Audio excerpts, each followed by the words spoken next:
Good evening, everyone, and welcome to another session of Monticello City Council. At this time, we will call this meeting to order. Our invocation will be given by Vice President Richardson. Bow your heads, please. Father, we come before you today with grateful hearts, seeking your wisdom and guidance as we gather for this important meeting. Thank you for the opportunity to serve our community and for the trust placed in each of us by those we represent. Tonight, as we make decisions that will shape the future of our city, we ask for your presence to guide us with clarity, fairness, and unity. May we lead with integrity, wisdom, and a servant's heart, always striving for the good of our citizens. Lord, grant us patience in our discussions, respect in our disagreements, and a shared vision for the well-being of our community. Let our work tonight reflect wisdom, justice, and commitment to the greater good. We ask for your blessing upon our city, its leaders, and all those who call this place home. In your holy name we pray. Amen. Amen. I pledge allegiance. I pledge allegiance to the flag of the United States of America and to the republic for which it stands, one nation, under God, indivisible, with liberty and justice for all.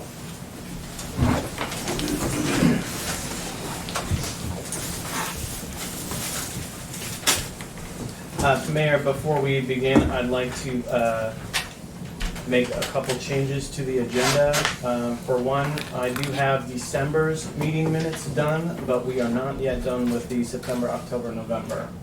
And then also, at the end of the meeting, the council will be voting for a new mayor for the year. And then there is also an application for the Martin Luther King Parade that was just brought in yesterday, and so we'll be doing that too. Okay. Alrighty, at this time, we will now have public comment. Okay, first on the agenda is Dr. George Pippen. Good evening, Councilman. Good Yes, evening. sir. I am George Washington Pittman Sr. for 450 South Marvin Street. I've been living on that street when the city tied in. I tied in with the city. That's 6 or 7 years ago. I haven't missed a beat in paying my bills. In addition to that, I got a bill for $254. They supposed to have cut the water off, but they didn't. And I'm wondering, is the problem on me or is it on the city manager?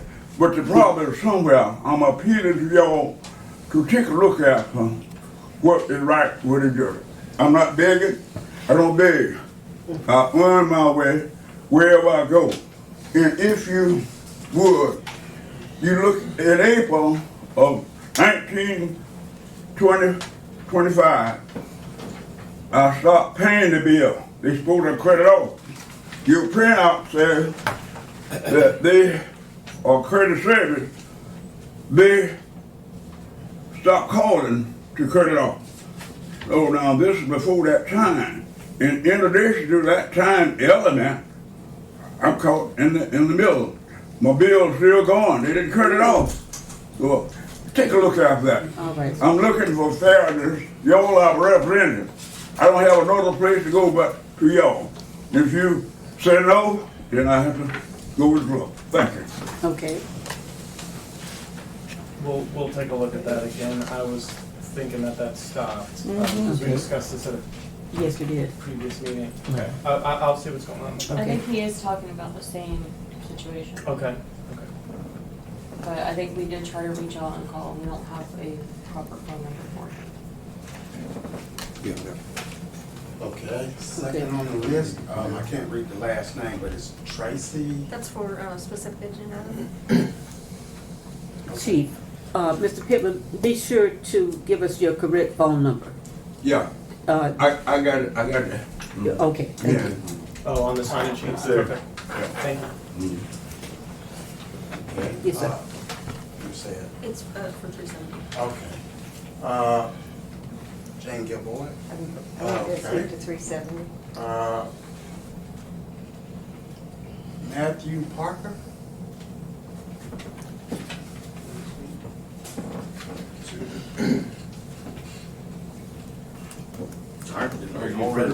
Are you for 370 as well? Are you for I'm just here to answer questions for the board. Okay, well, that's the specific Yeah. Okay, agenda. yeah, we're in just the Gotcha. regular public. Wait. I'm just reading names off. Tony. Sorry. I'll make changes to future lists where they can say what item they're Okay. here for. Aldrich. Not sure it's the correct time. I was on the. Are you here for 370? Yes. Okay. 370. All right. Yeah. Okay. Mr. Ronald James. Good evening. Good Yes, it evening. is. I'm back up in once again. Yes, sir. But anyway, Sunday past, I had a conversation with Curtis Hayes, and I asked him, have the city send him a letter about the bus thing. He didn't know he hadn't got one. He told me he don't mind y'all doing it, and he hadn't got no letter. I told him, like, come up here, I'll give him a call, so y'all can hear him and see what he want to say. But he said he don't mind y'all doing it. I just had that conversation with him Sunday. Yeah. We have that as a specific agenda item to discuss today. Yeah, I have an update on that, sir. Okay, so did you, but my thing is, did y'all send him a letter? Y'all said y'all had to send him a letter to, No, sir, but we have updates regarding that topic. okay. Okay.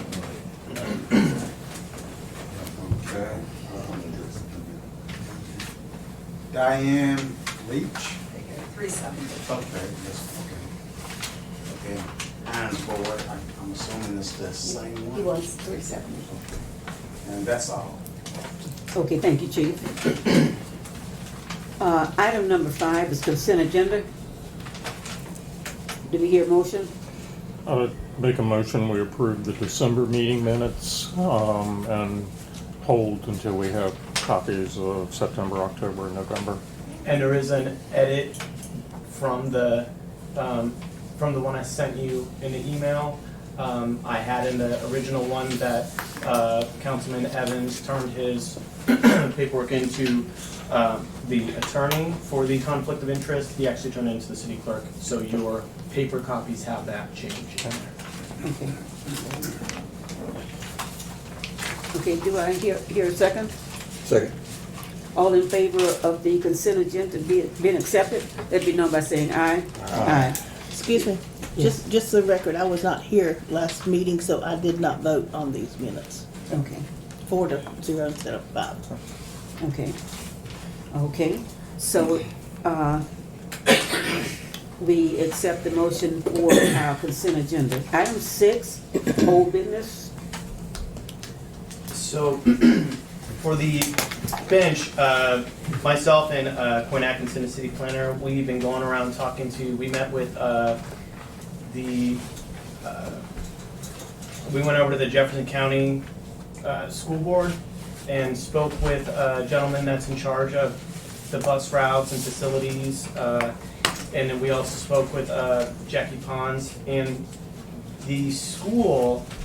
So when it comes to putting a bus stop on private property, they don't want anything to do with that. And they also do not want to move that bus stop because we asked about moving it towards where the Howard Academy is. They don't want to do that because then some kids will have to walk further and it'll throw off their plans. They have one case where someone built a bus stop on private property. The owners did that themselves, and the school does not accept any liability for that. And they built it for like the kids that live there. And so if we were going to build a bus stop on someone's own private property, that could cause a lot of problems. And so we would really need to establish, like, if Mr. Hayes is wanting to gift property to the city to put a bus stop there, or if Mr. Hayes wants to build a bus stop on his property, but there's still some legal questions involved about liability if something happens to a kid on private property in a structure built by the city for the school. That is why we have not yet reached out to Mr. Hayes about what to do with that, because we're trying to figure out some legal And stuff first. To be clear on this, it's less of a trying to figure out and more of trying to assess the risk associated with it. The legal issue is that inevitably if a child is hurt on that property, they're suing three people: the school district, the property owners, and us. That is tumultuous, to say the least, when it comes to building these structures on private land, as well as encouraging the use of these structures by kids. And it's a little different. I can see the school explicitly disclaiming that, you know, people shouldn't be using those structures and things like that, just to limit their own potential risk on that. And if we're involved in it, as the city, we're necessarily assuming some of that risk if we're financing or building that project. So, excuse me, so you saying you'd rather for the children to be out there in the road, buying cars, automobiles, buying, hit 4 or 5 children, rather than them sitting in a shelter, sitting down on benches, waiting on the bus? That's what you're saying. No, what I'm saying is, I wouldn't say it's rather, sir. I'm out there with these kids every morning. Out there with them every Well, rain or shine. sir, would you rather build a bus stop for the city, for the kids? Or would you rather gift land to the city? I just got you telling you, the guy with the coach said he don't mind y'all doing it. He told me that Sunday. He just told me that Sunday. So where's the problem? Setback. Setbacks. City control setback. Okay. Since we have an issue, and Howard is not feasible for a rat, they're talking about shelter. It's all grown up, overgrown. Superintendent don't want to do that. Those children, basically, most of those children coming off of Tongue Street. Right. And forward. So take the bus and go right on around and pick them up on the corner and come back down to the other corner and go. And it'd be late every day anyway, and they miss breakfast. So if you don't want to do that, the city not going to help. Take the bus, go right by and pick them up. It's just the easy. And so they have to stand out there and wait anyway. And he's going to be late. He's supposed to come by 7:10, 20 minutes late. Right, I'll be out there every morning. I see you. I'm saying 20 minutes late most times. Children have breakfast at 8 o'clock. They miss breakfast because they don't get there. And y'all rather the children stand in the road, get hit by speeding cars than to have them. It's markers there for that. It's markers for that. The city did that already. What I'm talking about, they're opposing, he opposing that. Well, see if he opposed, take the button, just go right around a little circle, and they stand there and pick them up. But Jackie Pond don't care where the children is. Well, I'm not. I'm saying this from because I know, from my experience. You know, he's not going to have his bus drivers go all around in the neighborhood and pick up these children like that. He's not going to do that. But if they turn off the road, just go right around another road, come out. That's all. Ain't hard. Nothing up the house. Can't even get in up there. The children are going to get slam dunked, whatever it is. That's I'm just trying to do that for the bitch for the children. That's all I'm trying to do. Right. Rain or shine. It'd be storming and raining out there. They have to stay out there. Well, it'll be storming and rain. Some parents don't have ordinary vehicles. They don't have this stuff. You know what I'm saying? You gotta be something. You gotta be considerate. You have to be considerate. Like we said, this is a legal issue, and so the city does want to look out for students and people that live within the city and outside the city. But that's why I mentioned, you know, if Mr. Hayes wanted to give us the property to put a city building, it'd be a different conversation. But the way it is now, like Mr. Herring said, we're looking at different possibilities of, like, if this happens, who's all being sued? The school's gonna sue us, the school's gonna get sued, someone's gonna sue Mr. Hayes. Look, here's sort of the thing with this. This is all fine until it isn't. What happens legally in these situations is if a kid gets hurt on that property, he's suing the property owner, he's suing us, and he's suing the school district. Okay, stop right there. Yes. What if a child in the road get run by over by a car or something. They go right there, That's they true. out there waiting on the bus. What's keeping the What kids bus they in got that on- shelter? Let me speak. Let me speak. What is more safer for them to be out there in the road, out there up in the shed, up on the bus stop? What's more safer? What What more exactly safer? is keeping them in the bus stop? Say that again? What exactly is keeping the children in the bus stop? Ain't nothing, they just stand up in the road. But if we build one, we I'm can't- quite sure, we can't make the I'm kids quite leave. sure they'll sit there and be still. And the I'm quite- 25-foot setback I'm applies. quite sure. So I'm quite sure they'll sit there. See, like y'all you don't wanna do it. Get your parents to volunteer with you to stand out there with them then. Say that again? Get your parents Yes. to volunteer with you. You just ask what happens if the children are loose. The parents are there with them, so if they get disorganized or disrupted before the bus comes, then you can make them settle down and sit down. From what I heard, we're talking about how many children, roughly? I think it was close to 20, correct? Yeah. Okay, so we have a bus stop for 20 children, which is a rather large structure. And the city is maintaining that on private property. And Mr. Hayes is assuming the risk of these children being on his property. And when someone gets hurt in that bus stop, or if there's, I don't know, people using that stop for improper purposes or things of that nature, then we're all gonna have to deal with that. Now, currently, the city of Monticello does not engage in providing public transportation, from my understanding. So this is kind of opening a new area for us too. Cities that do operate buses and things like that have their own hurdles associated with public transit, much like places that would operate bus stops. Currently, in this area, the bus stops are operated by, and the locations are operated by the school board. But And- but you already say Jack Pond don't have anything to do with it. That's crazy. But anyway, Well, they're worried about liability like we are. If we build a structure on personal property, regardless of who that is, we are now telling all these kids to go to someone's property and wait in a building that we built for them. to be clear, this isn't just about the city, this is about Mr. Hayes too. Okay, okay, he told me Sunday, he don't mind, so y'all need to reach out to him. And reach out to him, so why haven't y'all reached out to him? I will reach out to him and ask him how he feels about gifting land to the city, or how he feels about building a structure for the kids, and see if that conversation goes any further. Does a 25-foot setback apply to that property? Can you, I don't know what you're, To what do give you a, mean? you can't, how is he going to? Oh, give- so you're saying build a structure within it, again, yes, we'd be building Okay, here's something my like a question. shed in a Here's my setback question. area. You're going to ask a gentleman to donate land that the city already controls. They control 25 foot of my yard. That's not accurate. Okay. The 25-foot setback is a boundary, it's Yeah, not an still your easement that property. permits us to do things on that property.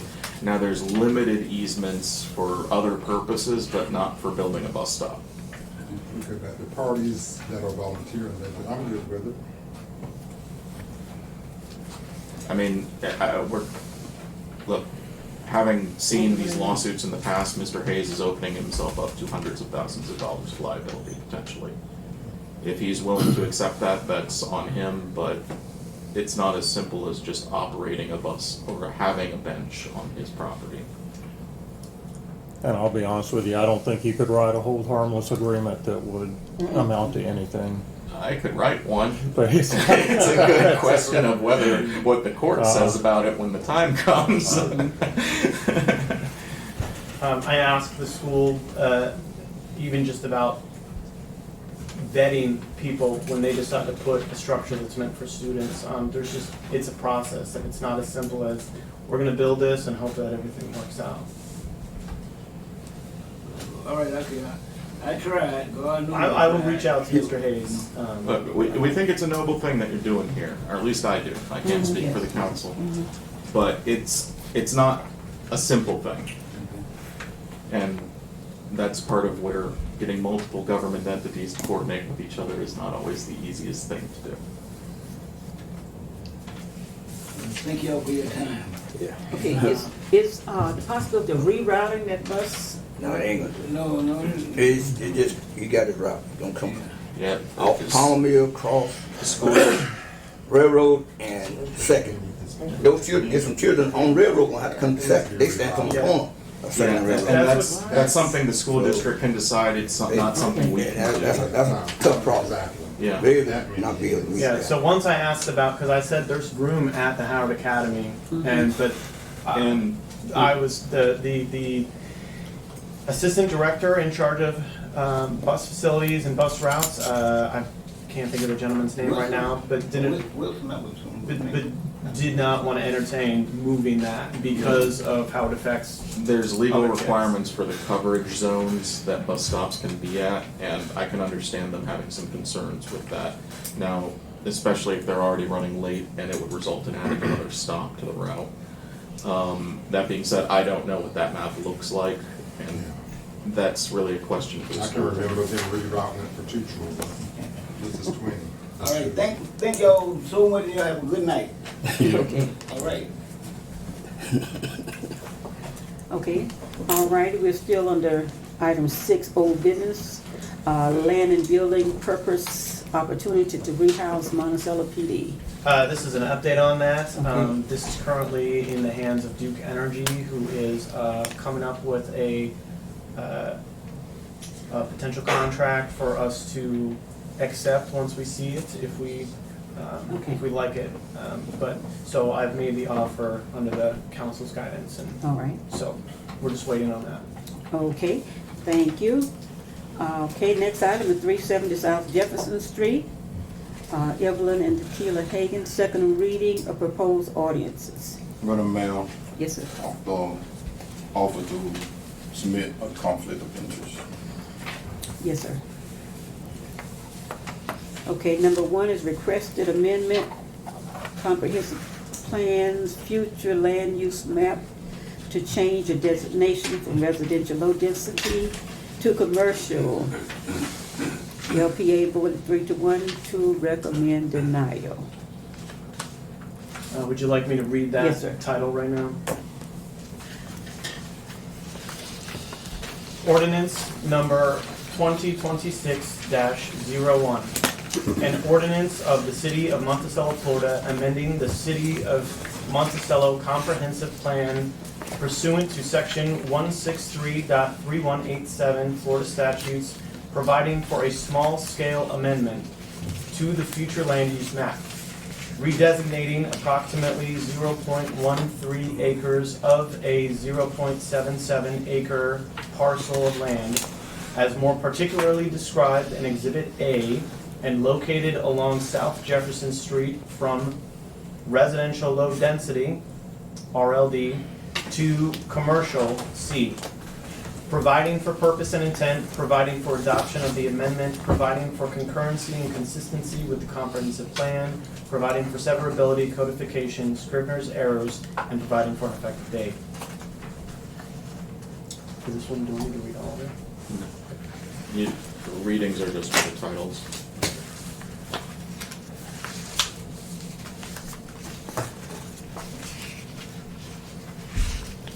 Okay, after, this is our second reading. Madam Mayor, if I may suggest, can we do the reading of both of these before we open the floor for public comment, just to? Certainly. Item 2, requested amendment to city zoning map to change the designation from R1, residential single family, to B2, business highway. LPA voted 3-1 to recommend denial. Ordinance number 2026-02, an ordinance rezoning property located at 370 South Jefferson Street, comprising of approximately 0.13 acres of a 0.77 acre parcel of land, as more particularly described in Exhibit A, and located along South Jefferson Street within the city limits of the City of Monticello, Florida, from R1 residential single family to B2 Business Highway, and providing for an effective date.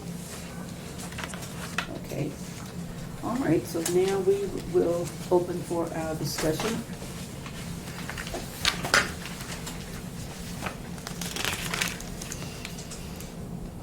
Any discussion on it? Oh, yeah, do you want to do public comment for that? or-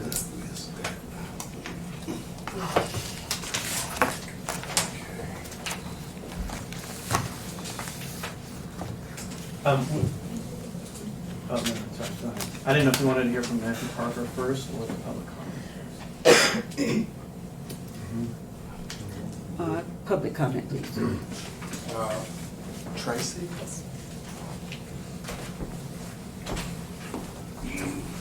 Good evening, my name is Tracy Place Allison II. I live at 180 East Anderson Street here in Monticello, and I live on the block with the zoning proposal. The topography of this block is a U-shaped valley with a 30-foot elevation drop. It is why changing the Monticello City Comprehensive Plan is a disaster in the making. As a neighbor and a resident, it is concerning that the City Council has not hired an engineer to review the impacts of stormwater runoff for this proposal and for future possibilities based on the type of business proposed for the site and its specific city ordinance requirements and operational needs. The current zoning creates a buffer for future conservation zoned area that is directly related to this specific topography. Changing the R1 designation puts the conservation area in jeopardy. Thank you all. Okay, thank you. Okay, and please be mindful of 3 minutes. Jane Gilboa. Thank you, Honorable Mayor and all the council members. Appreciate your time today. The first question I have is a question of clarification. The application still states the zoning will continue B2 zoning across the entire parcel that joins Jefferson Street in the current commercial corridor. I want to make sure, because it was my understanding at a previous meeting, that they are not going to be using the conservation land, so there would not be a B2 designation needed for that. It would stay conservation. Do I understand that correctly?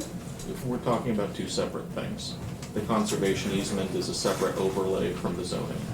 Okay, so the rezoning of B2 will not just take in that whole parcel, because it reads that it's the entire parcel. No, this is just the sliver about 50 feet in depth. The R1A?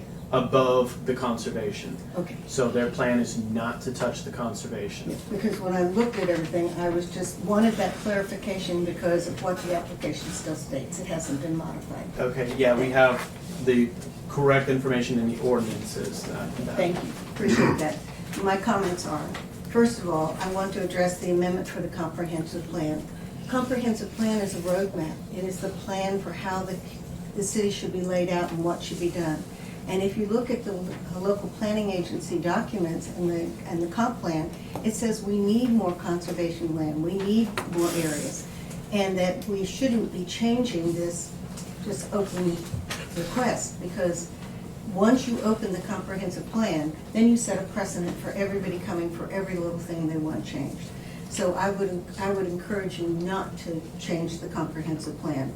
Second of all, in talking to several people, they're still very concerned. One of the neighbors who was not able to be here today, he doesn't get the paper, and the sign that's right up on that property next to me does not say when the hearing is going to be, and was just a new one put up. He does not want the R1A changed because he is one of the residential neighbors, and he likes that buffer in there. So I'm standing here asking you to please consider denying both requests. Thank you. Okay, thank you.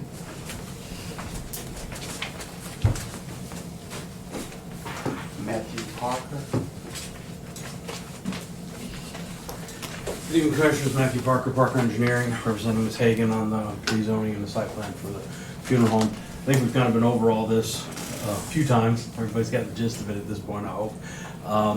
We've worked through this for the last 6 months or so, trying to come up with something that would accommodate what the city wants, what the community wants.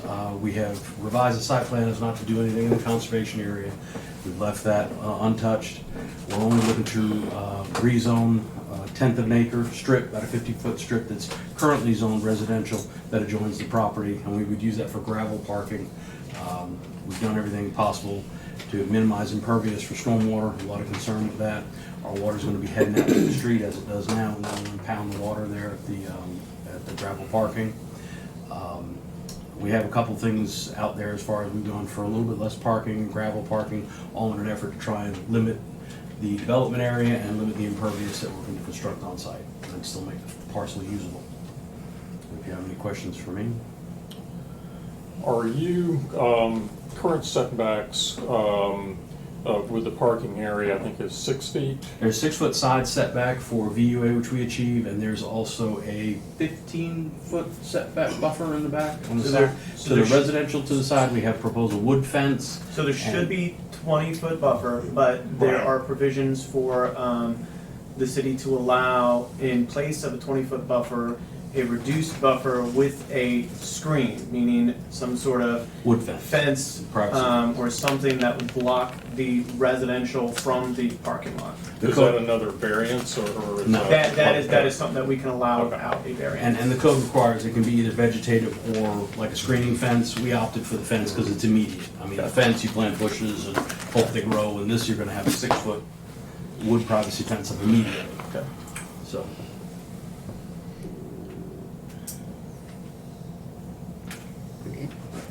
Thank you.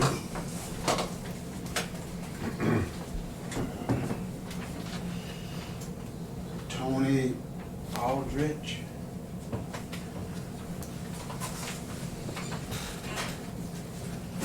My name's Tom Aldrich. I live at 1080 East Washington Street. Newcomer to the area, relatively almost 2 years now. My wife and I moved up from Vero Beach. And haven't been keeping real close tabs on the issues at hand. But knowing what I do, my concern is kind of the logistic thing that, and I'm gathering information as we've been driving around the community. The property in question is almost adjacent to or immediate at the point where Jefferson goes from 2 lanes to 1 lane because of the circle, the rotary around the courthouse. And also, I guess there are 3 cemeteries in the area, 1 to the south and 2 to the north. And the emergency vehicles, fire trucks and ambulances are on the south end of the city, just off of Jefferson. So my question is, worst case scenario, let's say there's a funeral, a large funeral, and the sheriff department or police department is escorting the vehicles heading north. In this case, I'm assuming they're going to one of the 2 north cemeteries. All of a sudden, there's a need for an emergency vehicle, a fire truck or an ambulance. Somewhere, it could be east on Washington, west on Washington, or north on Jefferson. Whatever the case may be, all of a sudden you've got an emergency vehicle trying to get around a procession going on the east side, counterclockwise, and I'm guessing, assuming proceeding north on Jefferson.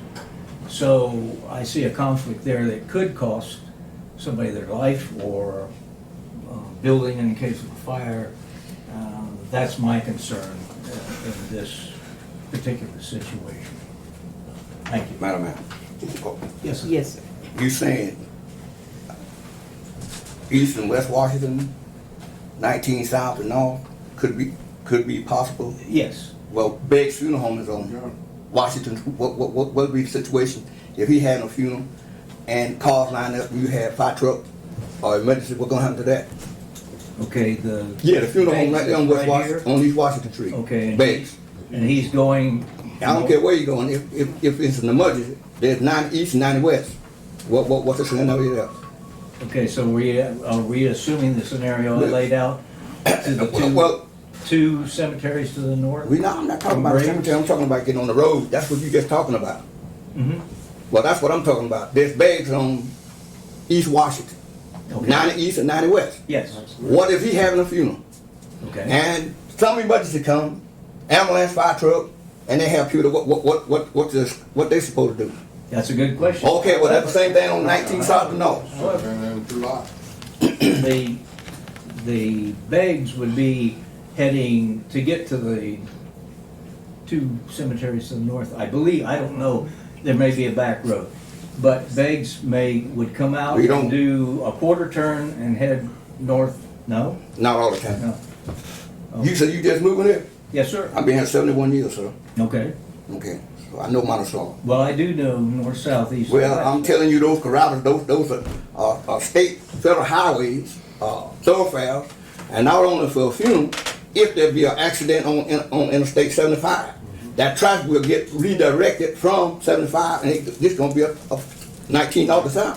Gonna be a thoroughfare. So first you're talking about traffic, it's gonna be jammed up anyway. I'm not gonna argue that an accident on 75 would result in exactly. And that's why these auditors are here. These highways, federal highways managed by the state, maintained by the city of Monticello, 1908. We don't own them. Federal government own it. But the state of Florida, since it's a stolen government, they're the one responsible, actually. But what I'm saying is, the same scenario for East Washington, with Beggs, whether he going east, northwest. I have seen his funeral go that way. I have seen his funeral go that way. Yes, yes. So that shouldn't be an issue. I mean, that's your issue, but emergency is emergency.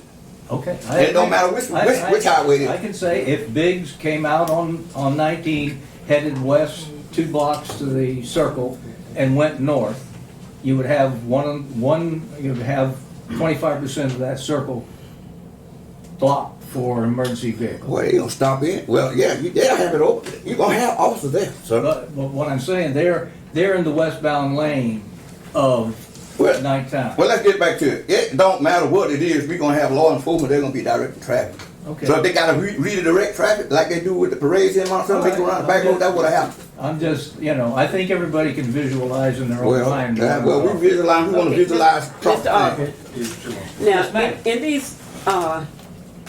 in this time that we're living in now, people are buried everywhere. Yes, ma'am. Everywhere. It's not the black cemetery, the white cemetery. You can be buried anywhere. Right. And I'm sure Mrs. Hagan, at Hagan's Funeral Home, if anything like this arise in an emergency, not only her, but anybody else would do like we normally do, is pull to the side as the emergency goes. I'd never seen a procession go on and there's an ambulance trying to get through. Oh, I agree, and I understand that. I visualize that myself. But since the point we're merging 2 lanes into one and you're going around the circle, that kind of limits people pulling to the side. I mean, you got a little parking lot there on the right-hand side by the cafe. You could get a couple people in there, but it's kind of a restricted. What I'm getting at is the whole scenario with the circle and the 2 lanes coming together, it provides a real restriction and is problematic when everybody naturally pulls to the side and gets out of the way. So you really don't have a lot of area to pull to the side. 2 or 3 cars maybe in the parking lot there. But it's just a thought and a concern I had. Now I'm sure there. Well, I beg to differ, because now you're putting us all in one box, where Hagan Funeral Home goes 2 funeral homes up north and 1 south. So this situation could happen to any funeral home. I agree. Anyone. And what do? What is a customary thing to do but pull to the side and let them by? And this would, we have funerals there's a funeral going on all the time. Every Saturday, Friday, whatever. And these situations happen. We see the movement through the city. And have you heard of anybody not pulling over for any emergency? No, I have not. Well, let's not make one.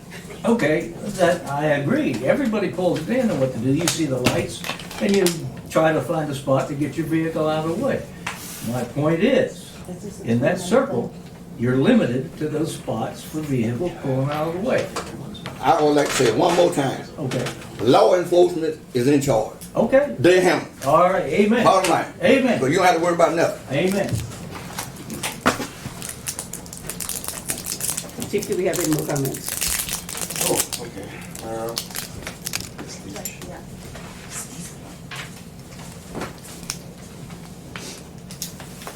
Madam Mayor, Councilman Diane Leach, 345 East Washington Street. Thank you very much. I'm thrilled to hear about the easement. That was my main concern the last time that I appeared in front of everyone. Now I just want to state that by changing residential development and putting in a large business entity that requires logistics, traffic control, honor and respect, and really the necessity to put a very big square in a round hole, it doesn't make sense. I'm sorry that Ms. Hagan purchased a piece of property that wasn't appropriate for a business. I really think that this is something that needs to be more mindfully discussed and thought out for the city of Monticello. Residential housing is premium and it's critical. And to put another business in that's already functioning elsewhere, I ask you to really consider those types of scenarios going forward with more mindfulness than what's been happening. Also, I think that a point to the Beggs Funeral Home, the front is on dogwood. They have the luxury and the business smarts to have dual access. Yes, they have East 90.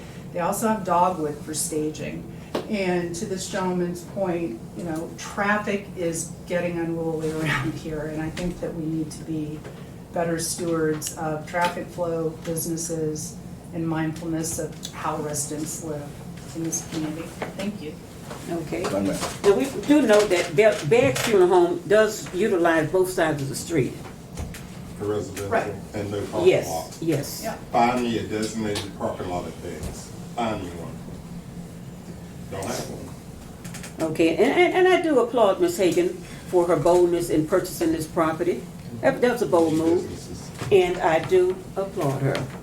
So whatever the end result, but for taking that bold stand, that's really saying a lot. Yes, sir.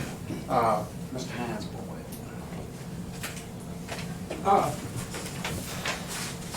Drainage issues, traffic issues, parking issues, conservation land, we've heard about all of these. They're not the main concern to me.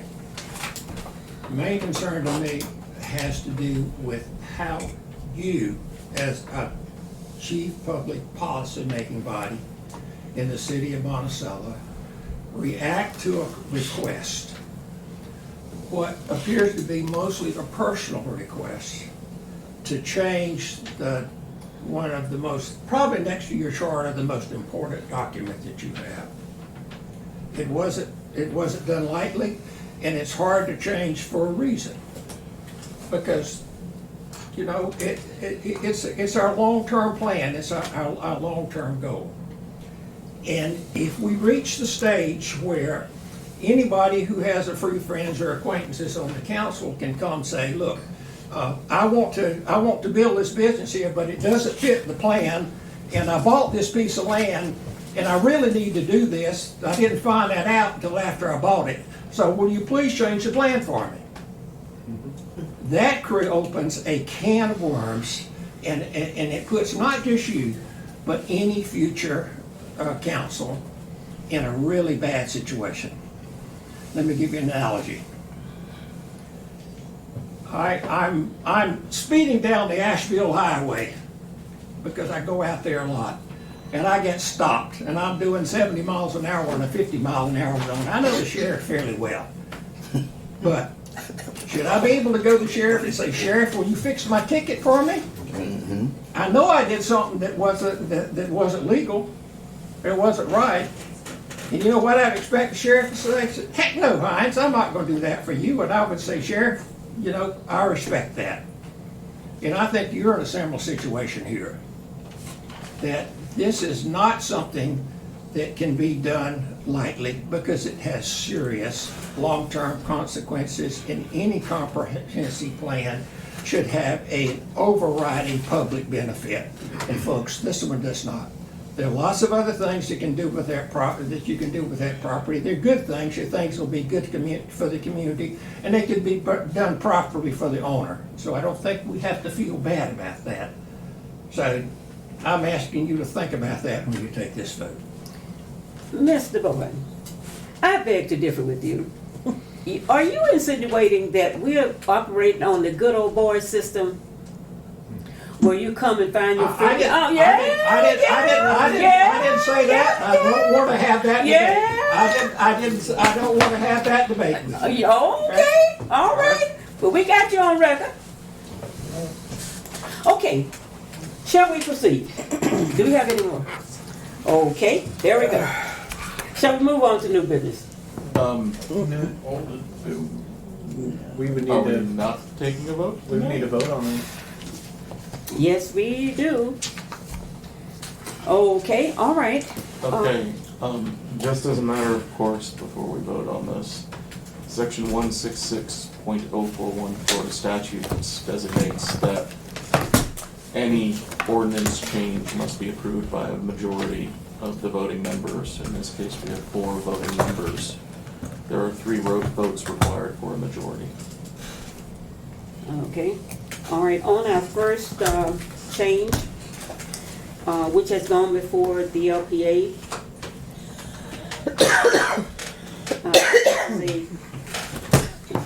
The amendment for the comprehensive plan's future land use map to change from residential low density to commercial. Okay, let's take that one first, please.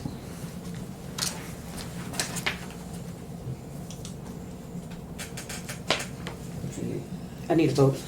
Motion? A motion, yes. As read by the mayor, I move that we approve. Okay, do I have a second? Okay, I second. All right, all in favor, let it be known by saying aye. Aye. Okay, we have, All opposed? I want to count of, Are we doing a roll call vote, Madam Mayor? Madam Mayor, can I back up a minute? City Councilman Bachman has his hand up. When you said okay. Ayes. Was that an aye? I was gonna ask for a roll call vote. Oh, sorry. Okay. Yeah. All righty. Okay, roll call. Councilman Bachman, No. Mayor, Yes. Councilman Jones, Yes. Councilman Richardson. No.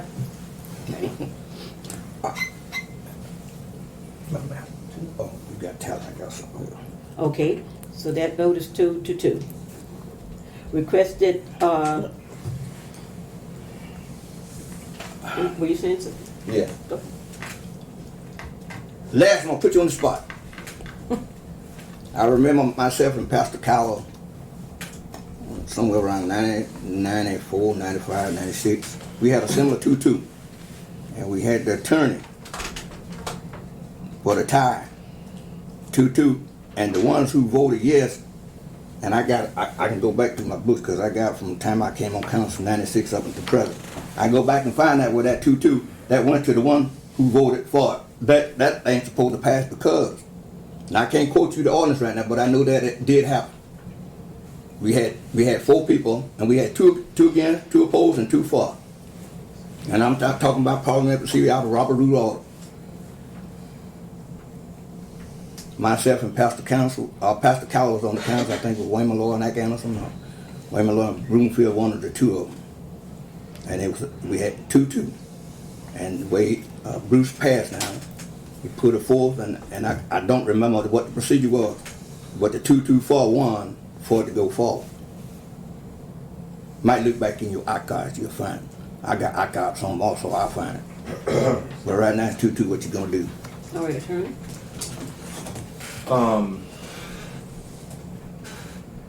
Section, as I said earlier, 166.041 Florida statutes, titled Procedures for Adoption of Ordinances and Resolutions, paragraph, or I should say subparagraph 5 reads as follows. A majority of the members of the governing body shall constitute in quorum. An affirmative vote of a majority of a quorum present is necessary to enact any ordinance or adopt any resolution. Okay. 50% is not a majority. Okay.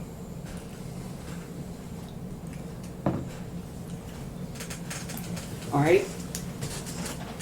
In item 2, How do we, now, does item 1 prevent, Yep, you go. or should we? That's, if you want to vote on it, you certainly can. It seems like one can't go without the other. But okay. All right. Let's consider item 2, requested amendment to city zoning map to change designation from R1 residential single family to B2 business highway. Would you please do the roll call? What, you need a motion first. I move. I second.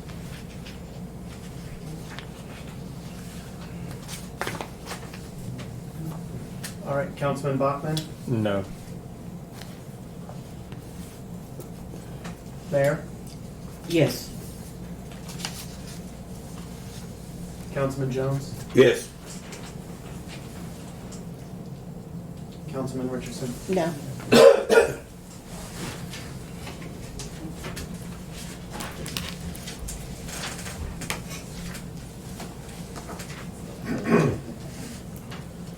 Okay. All right, so that discussion and vote has been completed. A new business.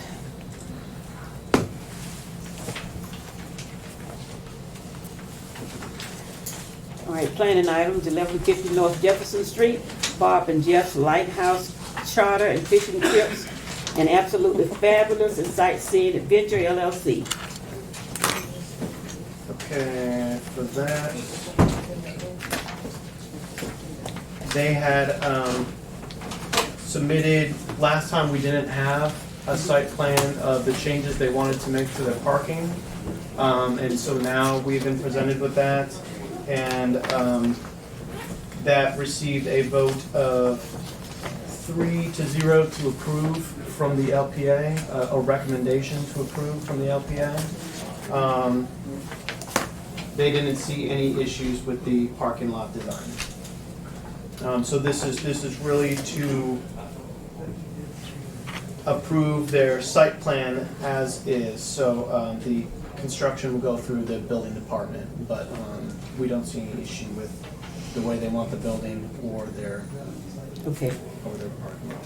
Okay, do we have a motion on this property? Where is this located at? So this is the old Fred's building on North 19. And Bob and Jeff's wants to move in there to expand their,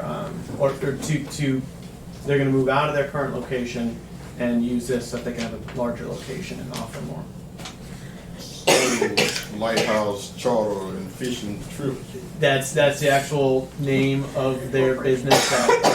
That's just the business name. Yeah. It's not, I don't think there's. So that's still the store? That's according to the property. So it's still gonna be. Is that still the Bob and Jeff down here? It's still gonna be Bob and Jeff's. This is Yes, it's confusing. on the property appraiser website. This is the owner of that parcel. Okay, Yeah, that's just the legal name of the business. It's not what is going It's to not the actually be Yeah, it's- operating out of there. It's gonna be So who's making the request, the legal owner or Bob and Jeff?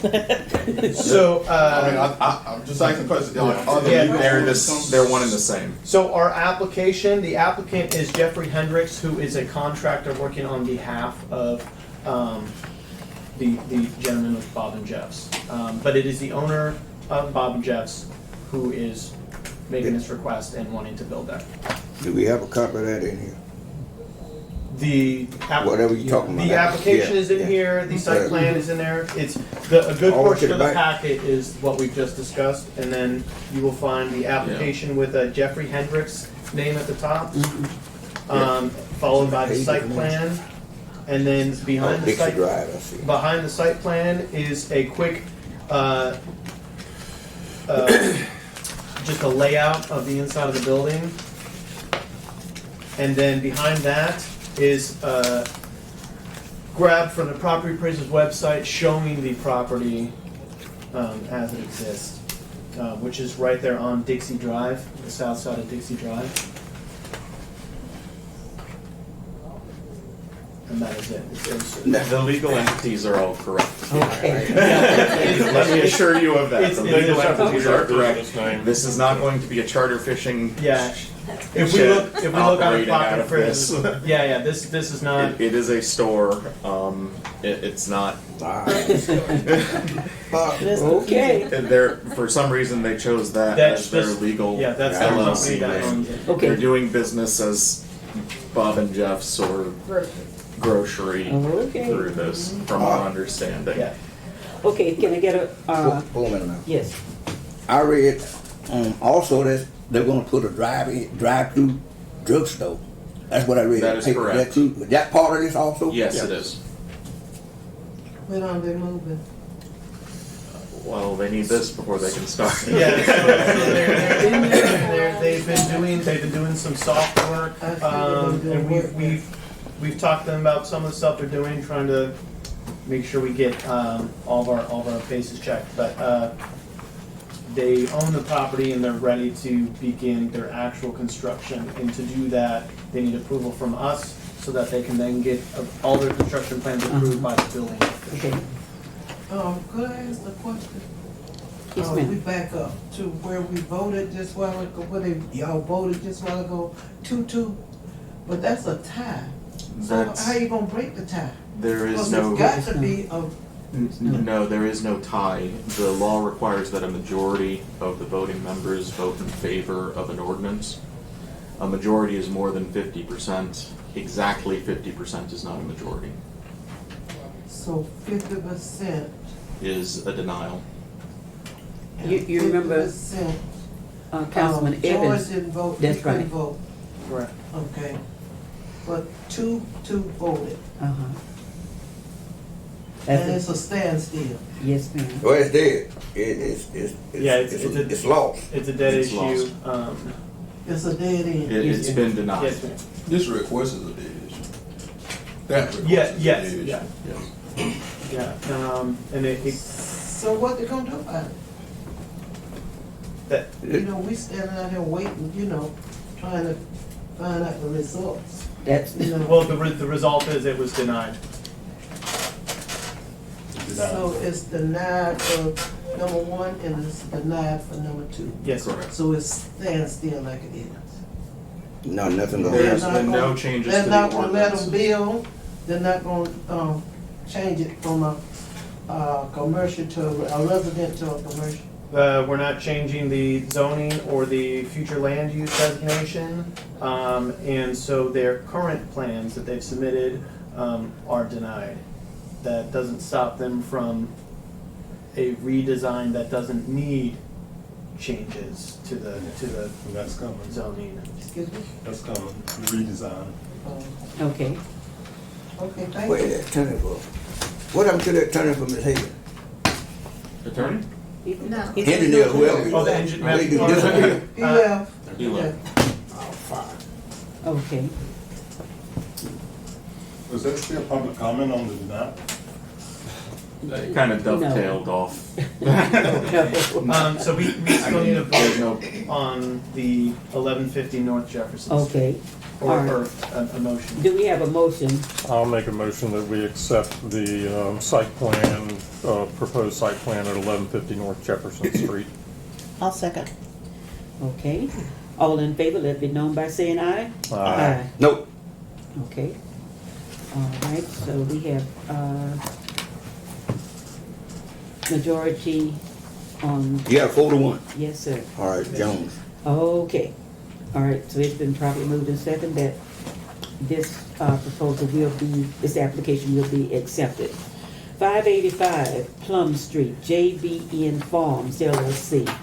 Requested to rescind PUD ordinance number 2009-02 and 2009-04. First reading. Before we kind of go into this, this is the only PUD within city limits currently. Yeah, which is a planned unit development. It's a Yeah, but hold on. Down south here, there was a pub, it should be in this. It is in that. So that's still in the city limits also. It's not out the city limits, right there on Water Street, right on the corner. That's this one. That's what But we're the talking. same thing, but what we doing with this address, That's how it's listed on the property appraiser website, but this is the property that is west Are we of Water Street. It's a massive 420 unit of land. acres. Behind Winn-Dixie. that's what I'm talking about. I know. Yeah, so it's, That's so what we it's, approved way back in 96, 97. yeah, this was somewhere up there. 2008, All right, 2009. yeah, I remember. Yeah, Okay. so, I'll just get confused about this. yeah, so that was created under previous owners, and then sold to the current owners, and they are now requesting to rescind the PUD. Okay. They have plans to create a subdivision significantly smaller than, right now it's about 39 houses, but Yeah, those they're plans are being, Okay. we're working with the Appalachian Regional Planning Council. All A big part is that what they currently want to do is different from what the PUD's original phase one was supposed to be. And so if they want to change everything about what was already approved for the PUD, now they're needing to do this. Yeah, the PUD is rather specific as to how things are supposed to come into play. Have they already come before the regional planning council yet? So the Appalachian Regional Planning Council, Yeah. we are actually, they're doing they're making some edits to a contract so that, because. The reason I'm asking because I'm on there and I hadn't seen it, so it's probably gonna be on the one. Yeah, not yet. So, Oh, okay. so they're doing a contract so that they can work for us and the developer in the same way we would have Kimley Horn or Midtower previously help us. And so they're going to, just because this is a lot for just my planner to do, and with what's going on right now, they're going to take over the entire. I understand. Got to get, I'm yeah, good. review Manager. of this. Yep, I'm familiar And with that. to be clear, this is currently the entire unit of the PUD, and correct me if I'm wrong, Kurt, is designated as R1. Yeah, so what- prior to it becoming a PUD, it was. That's correct. It was My made R1, mistake. so first, all the lots were consolidated into this large parcel. Then, all of it was changed from agriculture to R1 single family. Then it was turned into a PUD, designating it for at least 450 homes. Now, here, and I can read the Now they wanna letter. cut it down to 39. New owners? So now they want to start with a subdivision of 39, and they have no idea if there will be future. Yeah, the Subdivisions. the issue seems to be that they don't want to follow, because the PUD is in phased construction. It designates certain zones to grow along with it. And since 2009, nothing's been built in this zone. Good. I'm good, Madam Mayor. You don't gotta do no discussion, I remember. If we remove this PUD, are we leaving ourselves open for, we still have development oversight on the property, is It's that still, correct? if we remove it, it reverts to R1. Right. Which makes it one large R1 parcel, Right. Which is would then really, need to be cut up. yes. But but I guess what I'm asking is there still, do we still have broad development oversight for it, or can the owners just develop piecemeal as they see fit, or is that what the Appalachian Regional Development, is there still gonna be a master plan for the property, or is it just gonna be? It's just R1. Okay. So now what Appalachian Regional Planning Council will look at, they will look at the area where they want to put the subdivision, and then we'll go through that, which will involve subdividing all of that into parcels. And so they're gonna look at that entire neighborhood. Okay. And assist us with making sure that is planned correctly.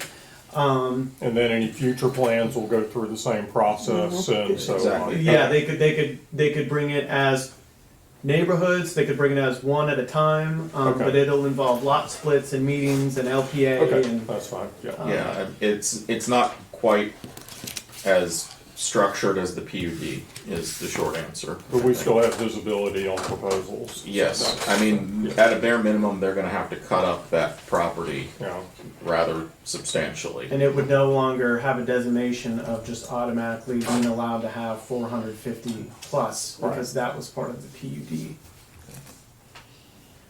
Would you like me to read the formal letter requesting the rescission? Yes, sir. And who is that from, Kurt? This is from Thad Bashir's, managing member, J&B Farms LLC. Dear Mr. Mackiewicz, per prior discussions you have had with my civil engineer, Eddie Bass, regarding my plus or minus 417 acre property located within the city of Monticello, I would like to formally request that the existing planned unit development PUD zoning for my property be rescinded and R1 single-family residential zoning be assigned in its place. This zoning rescission is requested concurrently with a proposed single-family subdivision to be located on a plus or minus 17 acre portion of the overall 417 acre parent tract, generally adjacent to Water Street and West Cherokee Street intersection, conceptually shown to include 39 single-family detached lots. I understand that the proposed subdivision shall be reviewed by the Appalachia Regional Planning Council with final approval issued by you, the city manager, which would actually be the city council. Please accept this letter as my formal request for the PUD rescission as the first step determined necessary for the subdivision approval process. And for this, we have prepared an ordinance for a first reading. Ordinance number 2026-3, an ordinance of the city of Monticello, Florida, rescinding the planned unit development PUD approval for the Monticello Pines subdivision, ordinance number 2009-02, and rescinding the standards of development for Monticello Pines subdivision phase 1, planned unit development, ordinance number 2009-04.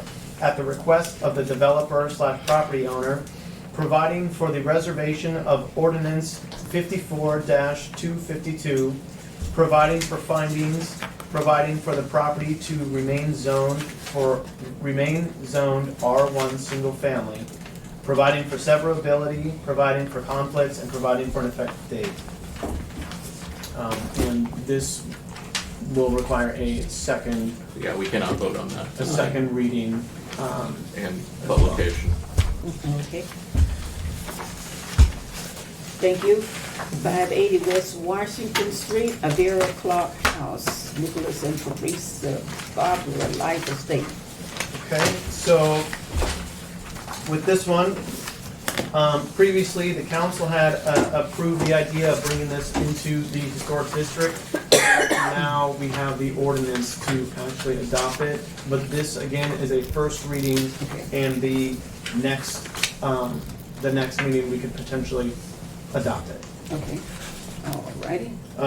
So for this ordinance number 2026-04, an ordinance of the city of Monticello, Florida, designating the property located at 580 West Washington Street, Monticello, Florida 32344, owned by the Nicholas and Therese Barbara Life Estate, aka Avera Clark House, as a contributing property within the city of Monticello Historic District, providing for findings of fact, providing for incorporation into the historic district inventory, providing for severability, providing for an effective date.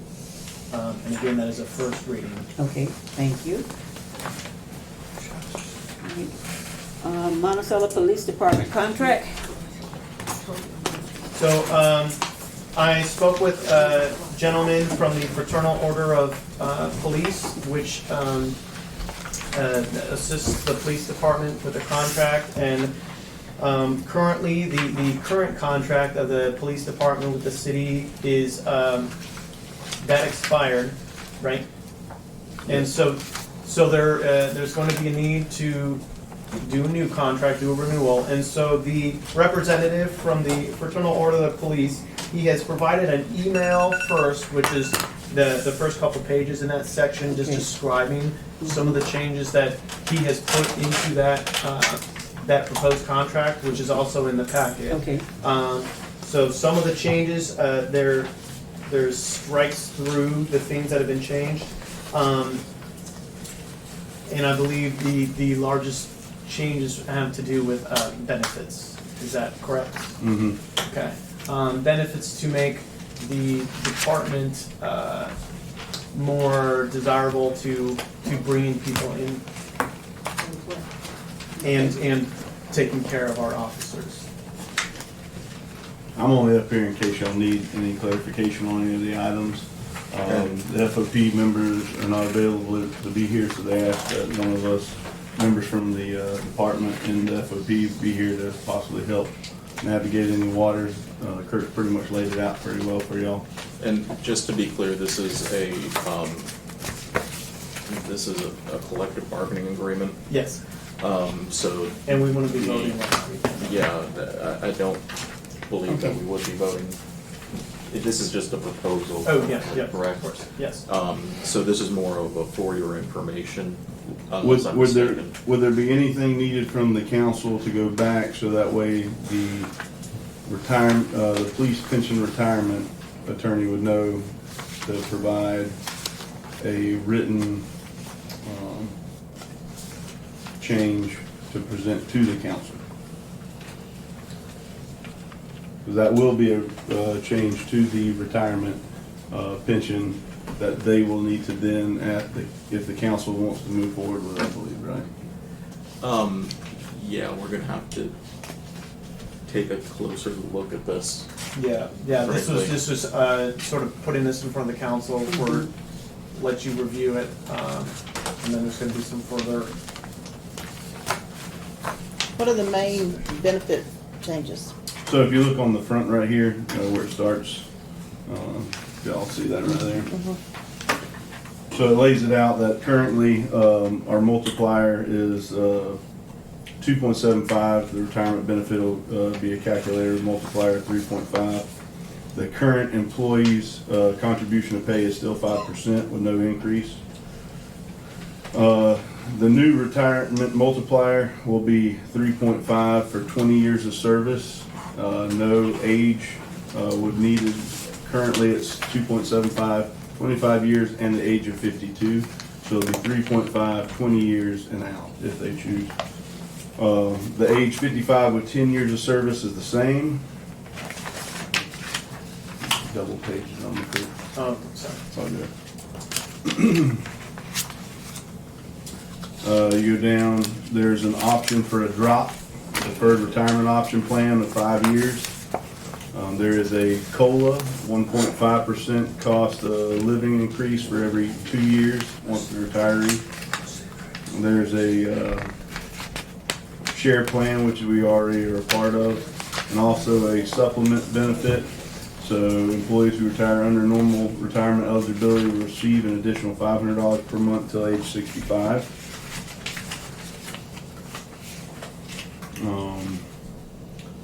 With these increases, the pension plan remains financially strong and stable at 125.3%. And then if you go into the rest of it, it's kind of just sealing everything that's already been laid out. Let me just keep flipping until we get to it.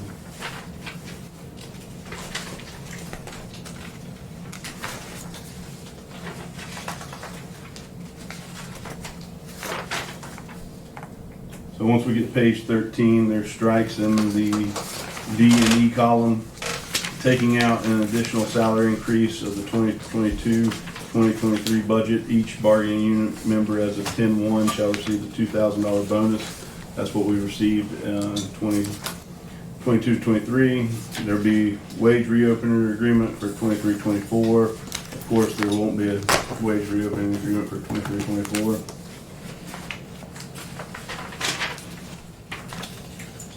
It strikes out the retirement plan and puts in the new retirement plan that has been presented that I just went through.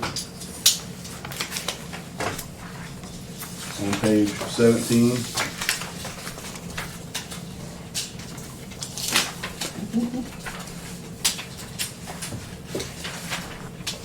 And then it strikes out the old rate of pay for the 22-23 budget and provides the current budget rate of pay that we have on file now.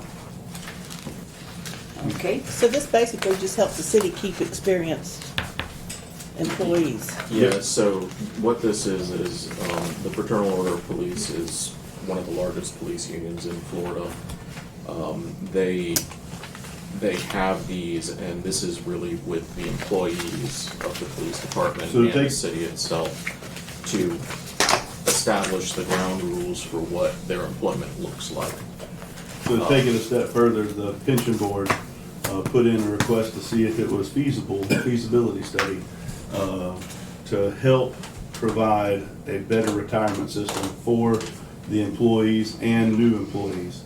The feasibility study came in that it says that we are currently 100 and, not having that exact number, almost 150% funded within the fund. That's why the city has not had to pay towards the police pension fund in a long time. The city has paid towards it just to ensure that there's no issues, no hiccups along the way.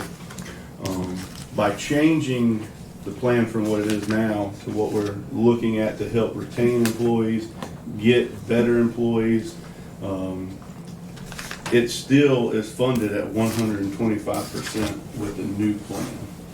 This new plan that is put out is in some ways better than what the FRS, the counties are available to do, only because the multiplier is 0.5% larger.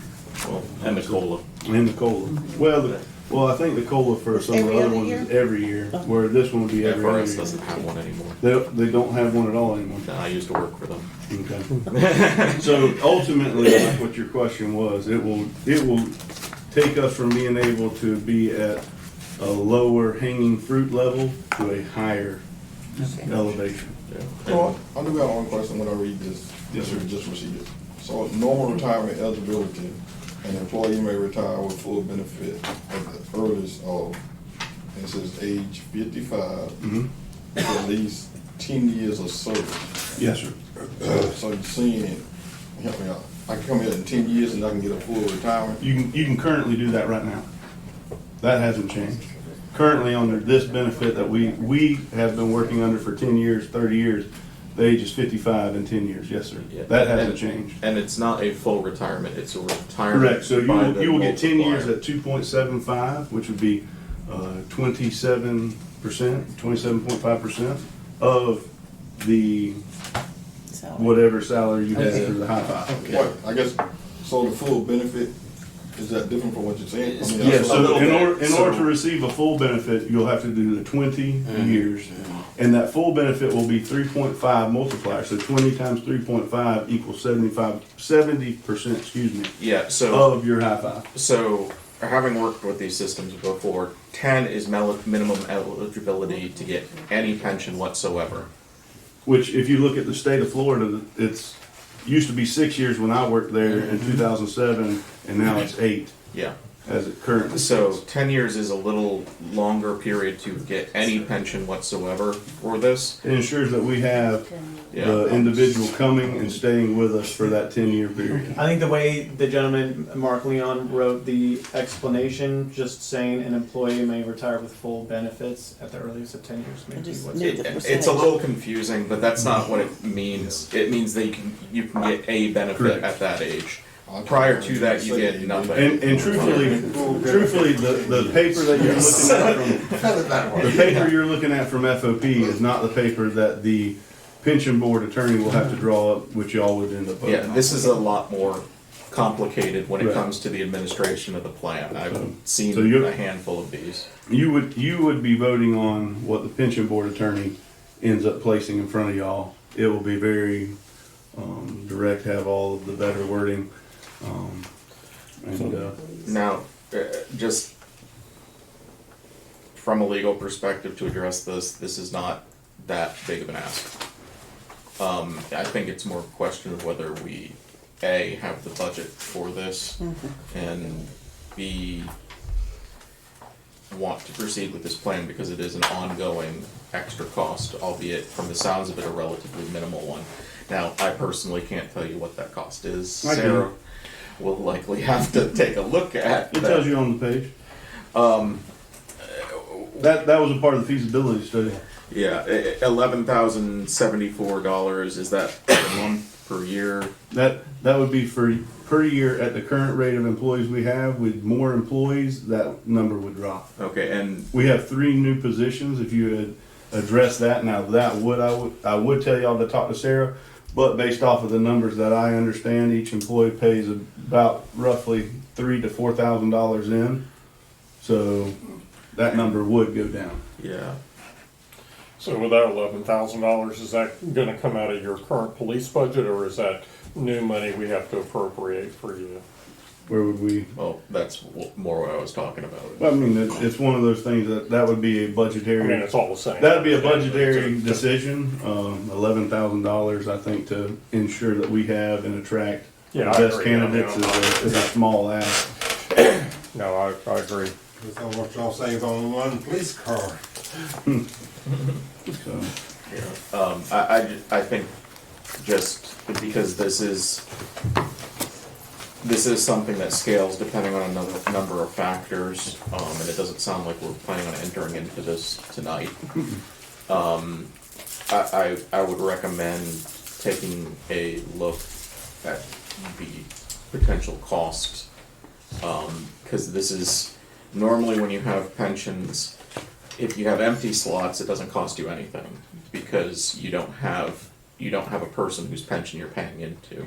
If you have full slots, it increases your costs slightly. If you give people raises, it also increases your costs slightly. Now, as we move down the road, this appears relatively minimal right now, but you fill those 3 empty officer slots and it could go up. That's my only concern for the city, is to understand what it's walking into. so you're saying it would cost more? It does cost more for the city per person because we are matching contributions. You are? Well, it says there's I don't think that's correct. It says there's a 5% contribution here, or 3.5% contribution by the city, right? I would tell you to read that again. Yeah, the retirement. 3.5 multiplier for every year of service. 3.5 multiplier, excuse me. Pay these taxes. Employees will continue to contribute 5% to pay towards their pension, no increase in contributions. So if this is being solely funded by employee contributions. And the state, not the city. And the state, okay. That's why it's a shared plan. In speaking with Okay. Mark Leo, So ultimately, no, the city does not fund this. The state and the officers have funded it to the point that it's at 150%.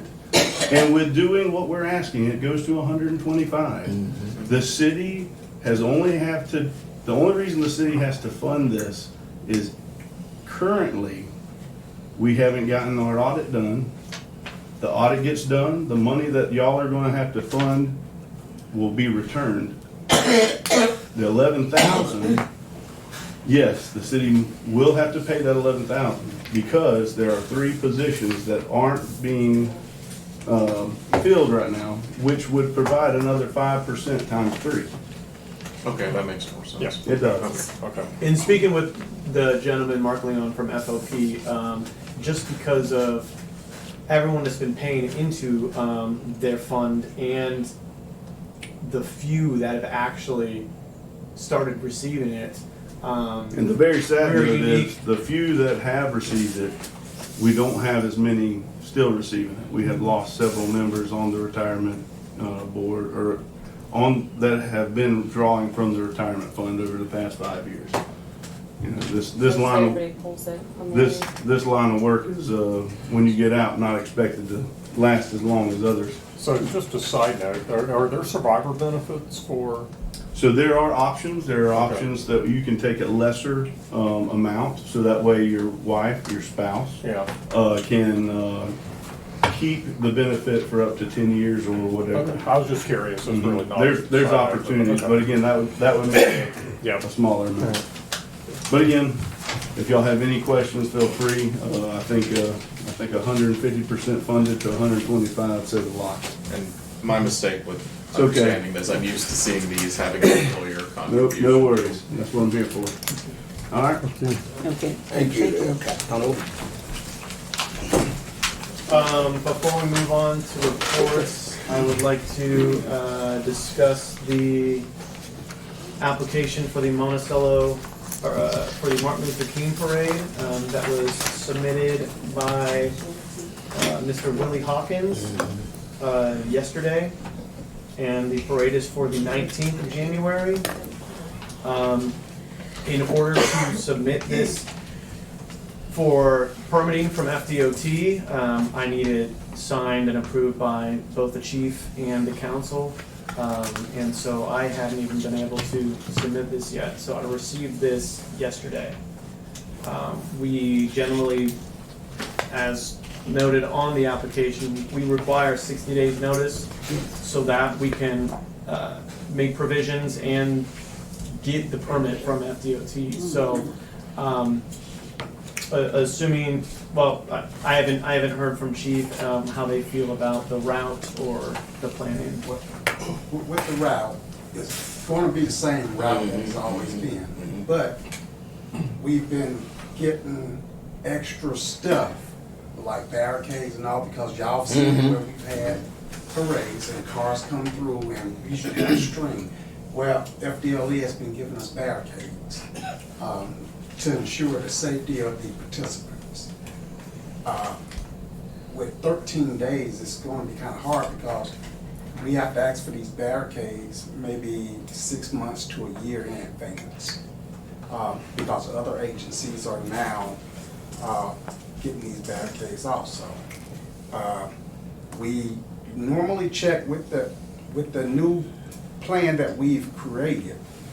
We check with the Fusion Center so that we can get intel on what's going on, you know, to see if there's any possible activity that's going to affect this community, you know.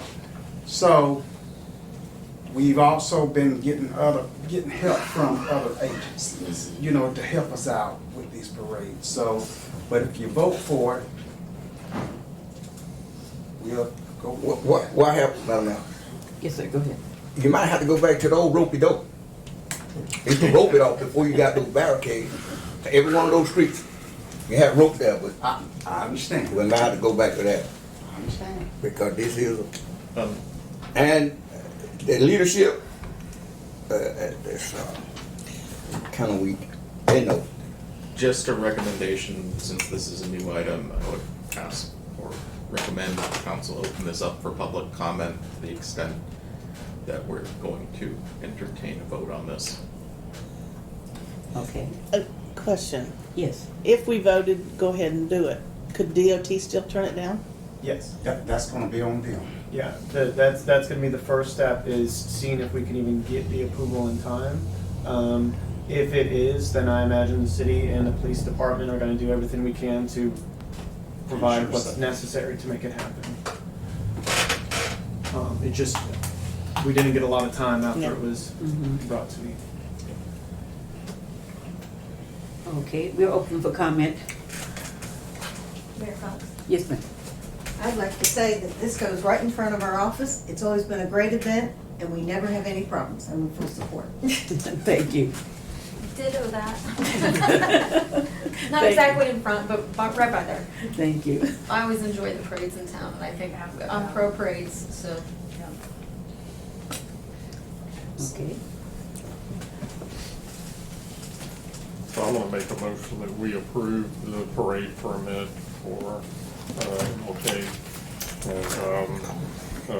and just have staff keep us advised if permits can't be Okay. issued. I'll second. Okay, all righty. All in favor? Aye. Okay, it's been properly And moved. one last thing, now that Yes, we've sir. approved it, if we do, if we're able to pull this off, I know we've had I think last year we had a trucker walked in the parade as a council. Yes, So yes. I'm open for that again if we can Yes, sir. get it Okay. done, so. And, yeah, I will coordinate with them to see if there's a slot for a vehicle. Okay. Okay, all right, so, we will sign off on the, MLK parade. Okay, all right, yes, sir. And then another item, the which I didn't actually, I can leave this one in my report. I didn't add it to the agenda at the beginning, but we received yesterday.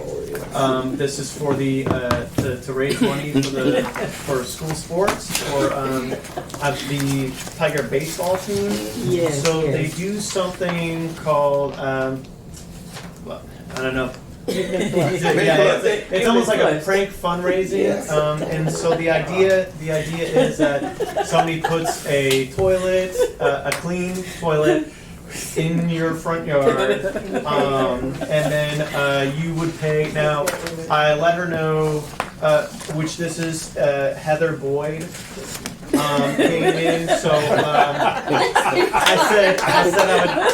She asked for me to approve this, and I said I will bring this to the council since we're talking about putting toilets in people's yards. But essentially, you pay $20 to have someone take it away once it's in your yard.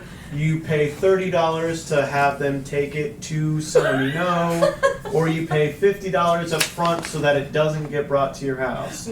I said, please do not put it in the historic district, and please do not include anyone that does not Well, it want says to to be. play, you have to call them. So, so I think they're only doing it. Yeah, but when she said, she did say it could go anywhere. I said, please don't include anyone that doesn't want to be included, because you shouldn't have to pay $50 to not have it. But yeah, so I just wanted to run this by the council before you see toilets pop up around town. Everyone's calling me, asking. What's the date frame? Time frame? She did not tell me a time frame.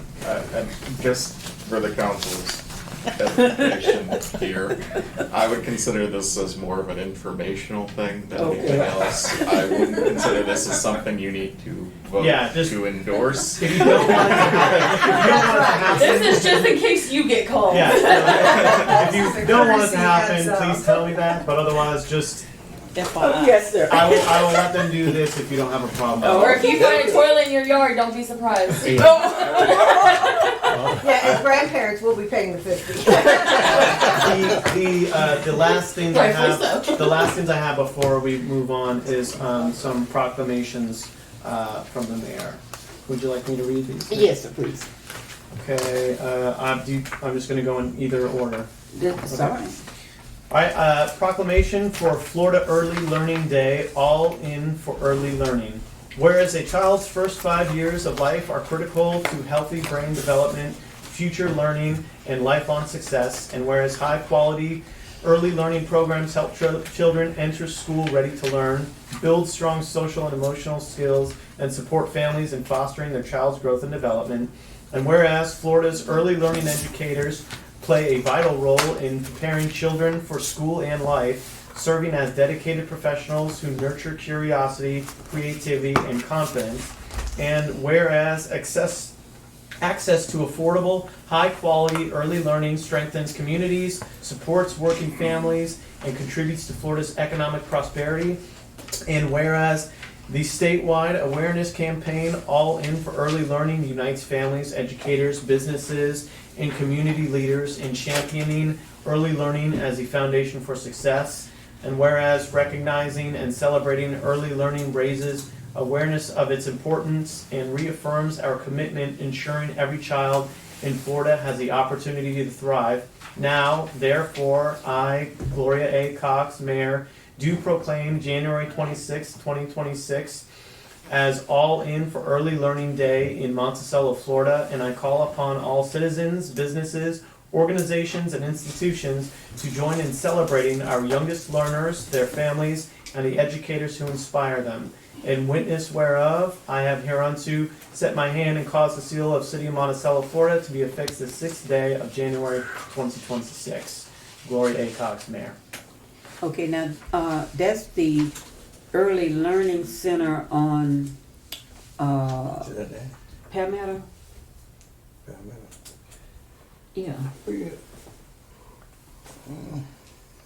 Yeah, Early Learning Center, right there at the corner of Walkeena. Palmer Mill. Palmer Mill, I'm sorry. Yeah. Okay, now, yeah, the ghost house. So they will be, that's what they're doing on the 26th, and they're asking the public and all of us, anyone who will, to stop by and just give them some nice greetings. Second, a proclamation honoring Dr. Joseph Webster in observance of Howardite Day. Did I say that right, Mike? Yes, sir. Okay. Whereas Howard Academy High School, the historic black high school of Jefferson County, Florida, faithfully educated generations of students whose lives and achievements continue to uplift community. And whereas Joseph Webster, MD, MBA, FACP, is a proud graduate of Howard Academy High School and holds the historic distinction of being the first Howard Academy graduate to become a medical specialist. And whereas Dr. Webster's distinguished career in medicine, leadership in healthcare, and commitment to service stands as a powerful reflection of the excellence, resilience, and promise cultivated at Howard Academy High School. Now, therefore, I, Gloria A. Cox, Mayor of the City of Monticello, Florida, do hereby proclaim the 4th Sunday of January as Howardite Day in the City of Monticello, and on this occasion honor Dr. Joseph Webster for his historic achievement and lasting contributions to medicine and community. May God continue to bless Dr. Webster, the Howard Academy legacy, and all who are inspired by its enduring light.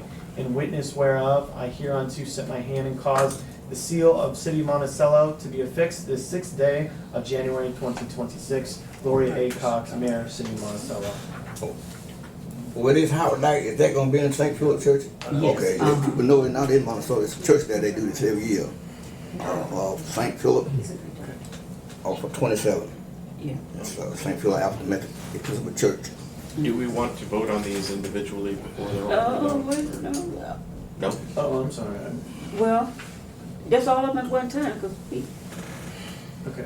I'll read the third one. Okay, well, Dr. Webster is one of 5 gastrologists. Gastroenterologist. Yes, thank you. He's a very good one. GI. Yes, Okay. GI.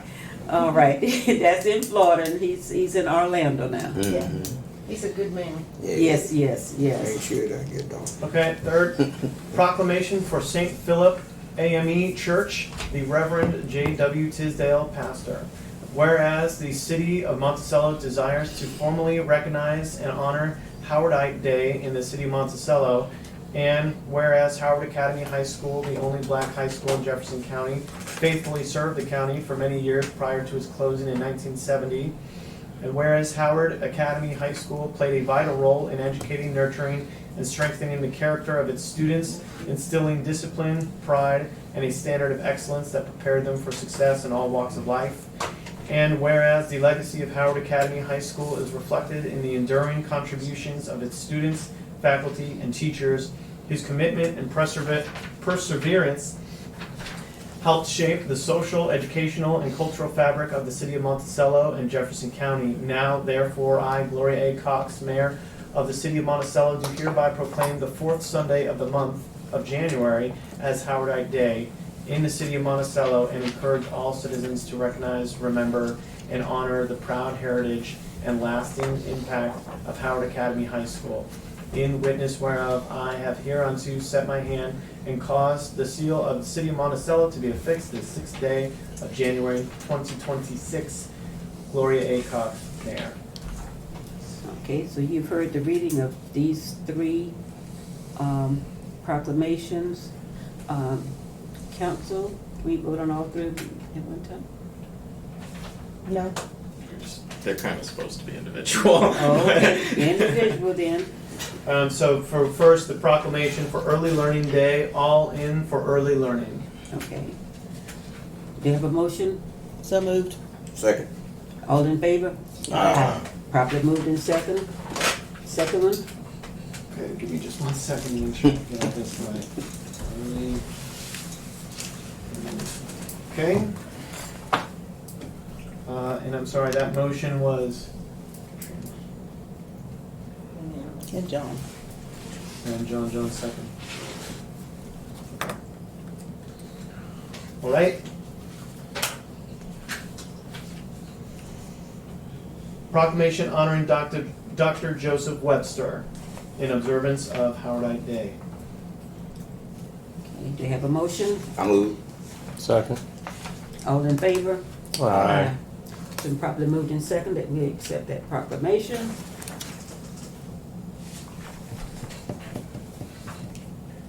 Proclamation for St. Phillip AME Church. Do we have a motion? I move. Second. All in favor? Aye. It's been properly moved in second that we accept the St. Philip proclamation. Thank you. Alrighty, on to number 8, our reports to council. Chief? Everything's in my executive summary, but I would like to give Councilman a few things that we've done. Yes, sir. As y'all are aware, y'all have seen an increased presence of patrol cars in Monticello trying to slow people down. That's partly to a grant that we received from the state, traffic enforcement, so we're trying to make the streets a little bit safer. I also have a letter from the police chief in Quincy, Florida, where when I asked y'all, could I surplus a couple of vehicles? Well, we donated it to him so they could start a K-9 unit. So he gave it's in your packet. Yes. Gave a nice letter of appreciation. We also received 3 vehicles and 2 enclosed trailers from an agency, and we gave a SUV to the city fire department, and the value of that is $12,000. Also, with that vehicle, it came with lights and all, and my staff worked it where all the lights were red, so it didn't cost them any money. They just put a radio in it and went on. Okay. And we also donated a truck to the city, so to help them out with their daily usage. And the truck is valued at around $10,000. So we're not only here to increase the police department, but we're here to increase the whole city as a whole. So we're doing everything that we can to make it a better place. We appreciate the truck. Yeah, thank you. No problem, no problem. And we had a successful parade for Christmas, and I think I'm happy to report that we didn't have any major crimes. No, no. We didn't have any major crimes over the holidays. So, Everybody listen to Chief and put those boxes away. you know, but I think that's all I got to report. Okay, thank you, Chief Mosley. We want to let you know we appreciate that complete and comprehensive report that you give us every month. If you want to know what the chief is doing, you don't have to look for it. You don't even have to ask any questions, just do a little reading. Okay, report from our city manager. Currently, we are working on several leaks around town that we found some pretty substantial ones that have been causing some of the years of water loss that we've been running into. This last year we had quite a bit of water loss, and so we've now actually been able to identify locations where that's happening. So we're going to be addressing several of those, and there's going to be some of them we're going to need to do, we'll try to do it in the night. to not disrupt too many people, because there are some where we're gonna have to shut down some areas of town, so. But this involves 19 by Winn-Dixie. I went into what was Winn-Dixie. I went into the parking lot, into a storm drain sewer, and then crawled about 150 feet to Highway 19 and under to identify where water's coming from. That is one. We're going to be working on East 90 as well, something that looks like a creek but is actually city water flowing into storm drains. Wow. So if you come by and you can't find him, just go look in this room. So we are actively doing a lot around the city, but leaks are right now our focus. So we've got Florida Rural Water helping us, and all of our crews have been working their butts off a lot. So And that includes the property in front, the leak in front of Maryland Fried Chicken? yes, that one we have also identified across the street on the east side, heading south up that hill by Dollar General is where we believe that one is coming from. So first we're hitting East 90, and then either that one on 19 or further south on 19 at the Winn-Dixie.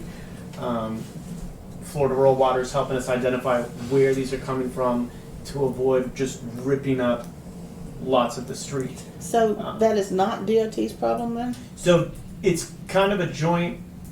So each time the water was tested, chlorine was not found, and that's what was making it confusing. And then our crews were able to find chlorine in the water, and sometimes that stuff's a little dicey.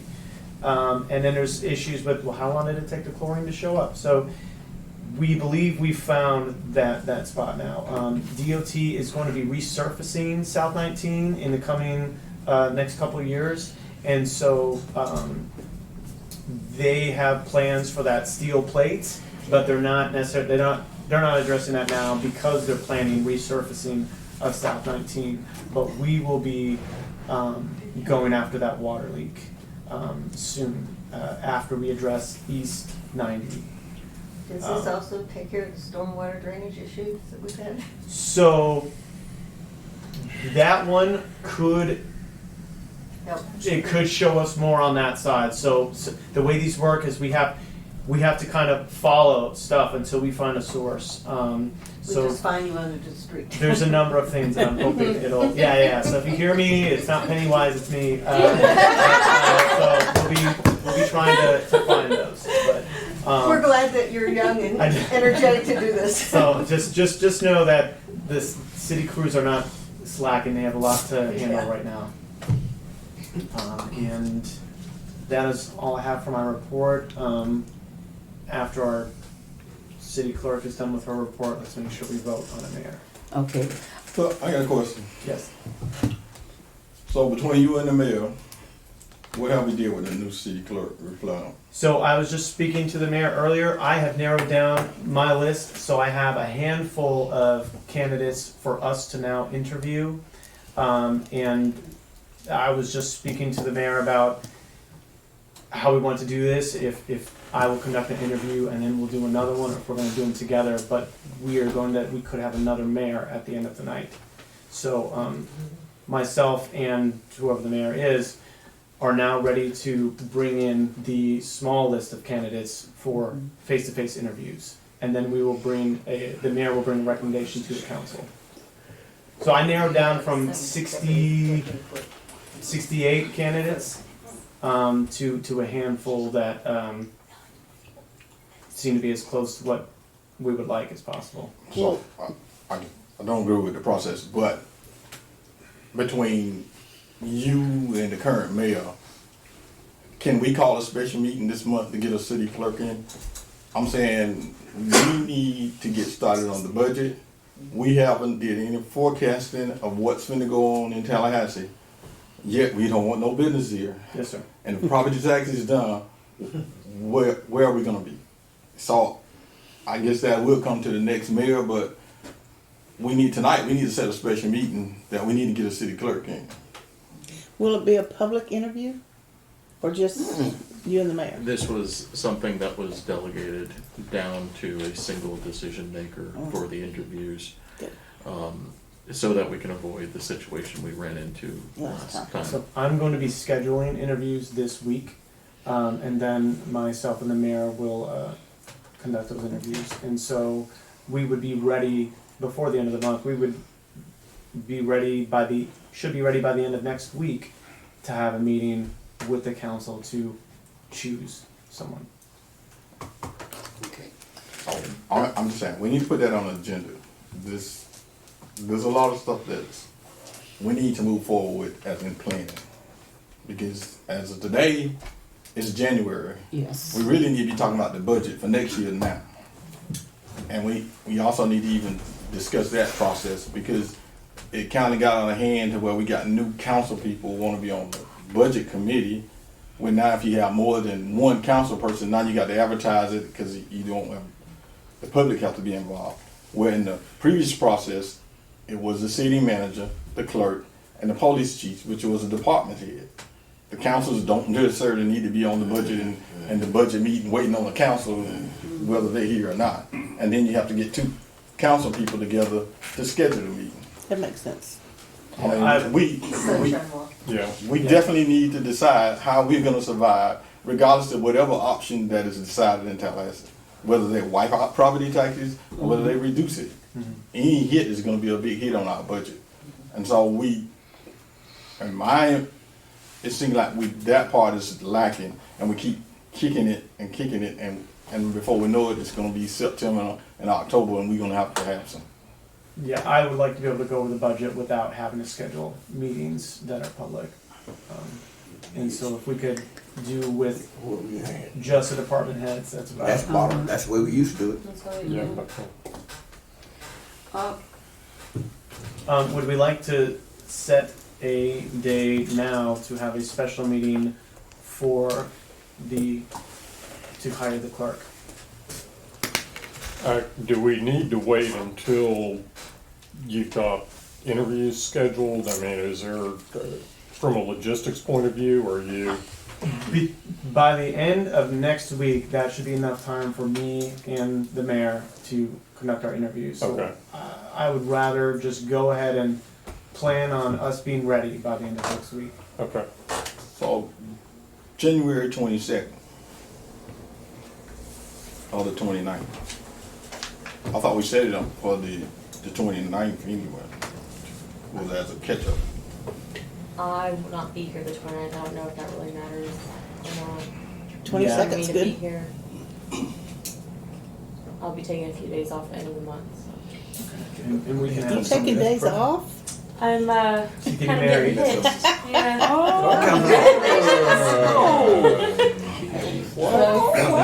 You know, we weren't required. We won't detain you. No, that's a Tuesday. So Oh, we I are, can handle that. I mean, Wait a minute now. grab my notebook. Or the 27th or the 22nd? What day And is I do this? apologize, we're having the Charter Review Commission is also heating up a little bit this month, and we are having one evening meeting for them, so I'm just checking with Kirk to make sure that we're not running into having dual meetings scheduled.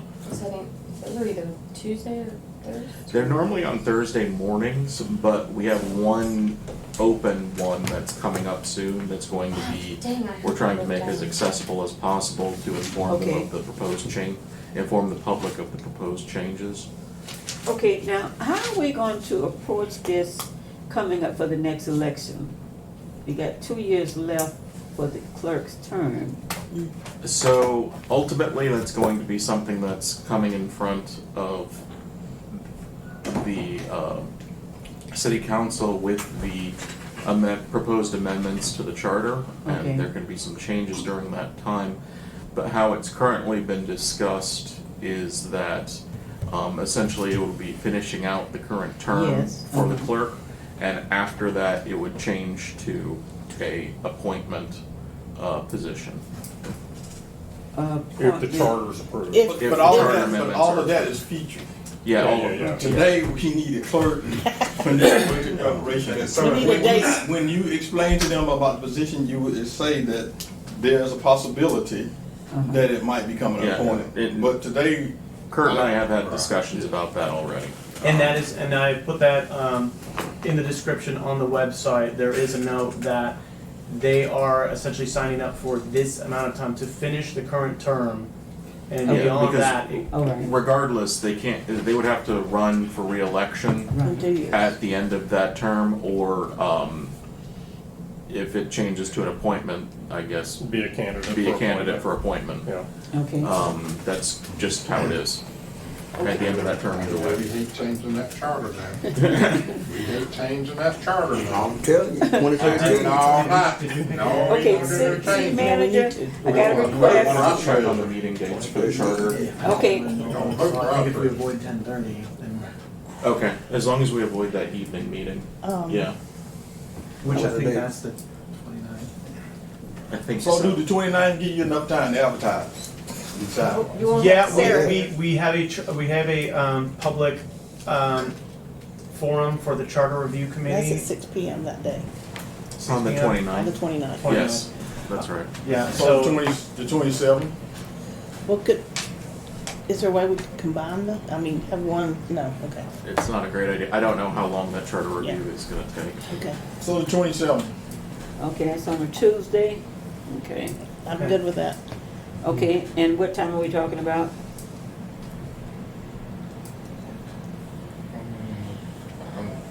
I mean, the mayor's supposed to make the recommendation to the council, so it shouldn't take that long. No. How's 10 o'clock on Tuesday? Oh, this is an evening. Oh, God. 7 p.m., 6 p.m. 6. People p.m. chance to come. Okay, 6 o'clock on 27th, which is Tuesday. So that's going as an advertisement, so there don't be no delays. Yep. All right. Okay, and I have a special request for city manager.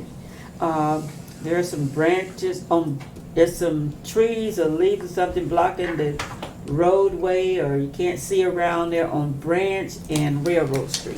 Okay. Thank you. Okay, council member reports. I would like to vote for the mayor before we move on any further. Also, Mitchell didn't do his report. Oh, yeah, you have okay. your report and you have your report still. Okay, the majority of what I have to report on is with the charter review. We've now gotten to a stage where we have some proposals for the charter amendments, which I've been working on drafting in conjunction with our league representative, and that will be presented later this month at that public forum. They have yet to kind of make finalized decisions as to any of that, but we are on track to have these ready for the upcoming election this year. Okay, great. Okay, all right, and at this time, we're now ready for Sarah? Yeah. A report from I know this month our bills went haywire. We've been getting dozens of calls, make that hundreds of calls, and visits and everything else that have not been very happy. I will just want to say that we have fixed the issue when it came to the penalties. That was something our system fluked with across the board on everybody. So if anybody is still concerned about it, it is fixed. Everything has been reversed. If they are on draft, they have a credit for that for the next following month. So we did fix that today, just in case anybody had that in question. It's been a lot. Other than that, our utility clerk, she's still doing great with us. I have our CPA coming out later this middle of the month and trying to get this audit finalized and enforce that this next coming year we are not doing the virtual or just submitting it online, and we're going to request them to come out and get it done this coming. Okay. Thank you. We certainly appreciate the great work you've been doing. We know you've been working over and under time. And congratulations on these nuptial ceremonies coming up. 25 days, yes. Getting close. Getting more stressed by the day. It's fine. I'm trying to cover the grays. Right. Okay. Welcome to the club. All right. Okay, we come at this time that we do every first meeting of January. The floor is open now for nomination for the new mayor and vice mayor. Motion nomination of John Jones for city manager. Councilman Jones, you are free to reject that nomination if you so choose. It's been a long time like this, I stay. Okay. Okay, all in favor? Aye. Okay, vice mayor? Well, Katrina, you've enjoyed your vice mayor position. Do you want to be vice again? I will. Okay, all right, so there we have it, and, Now, Don't we vote? I'm sorry.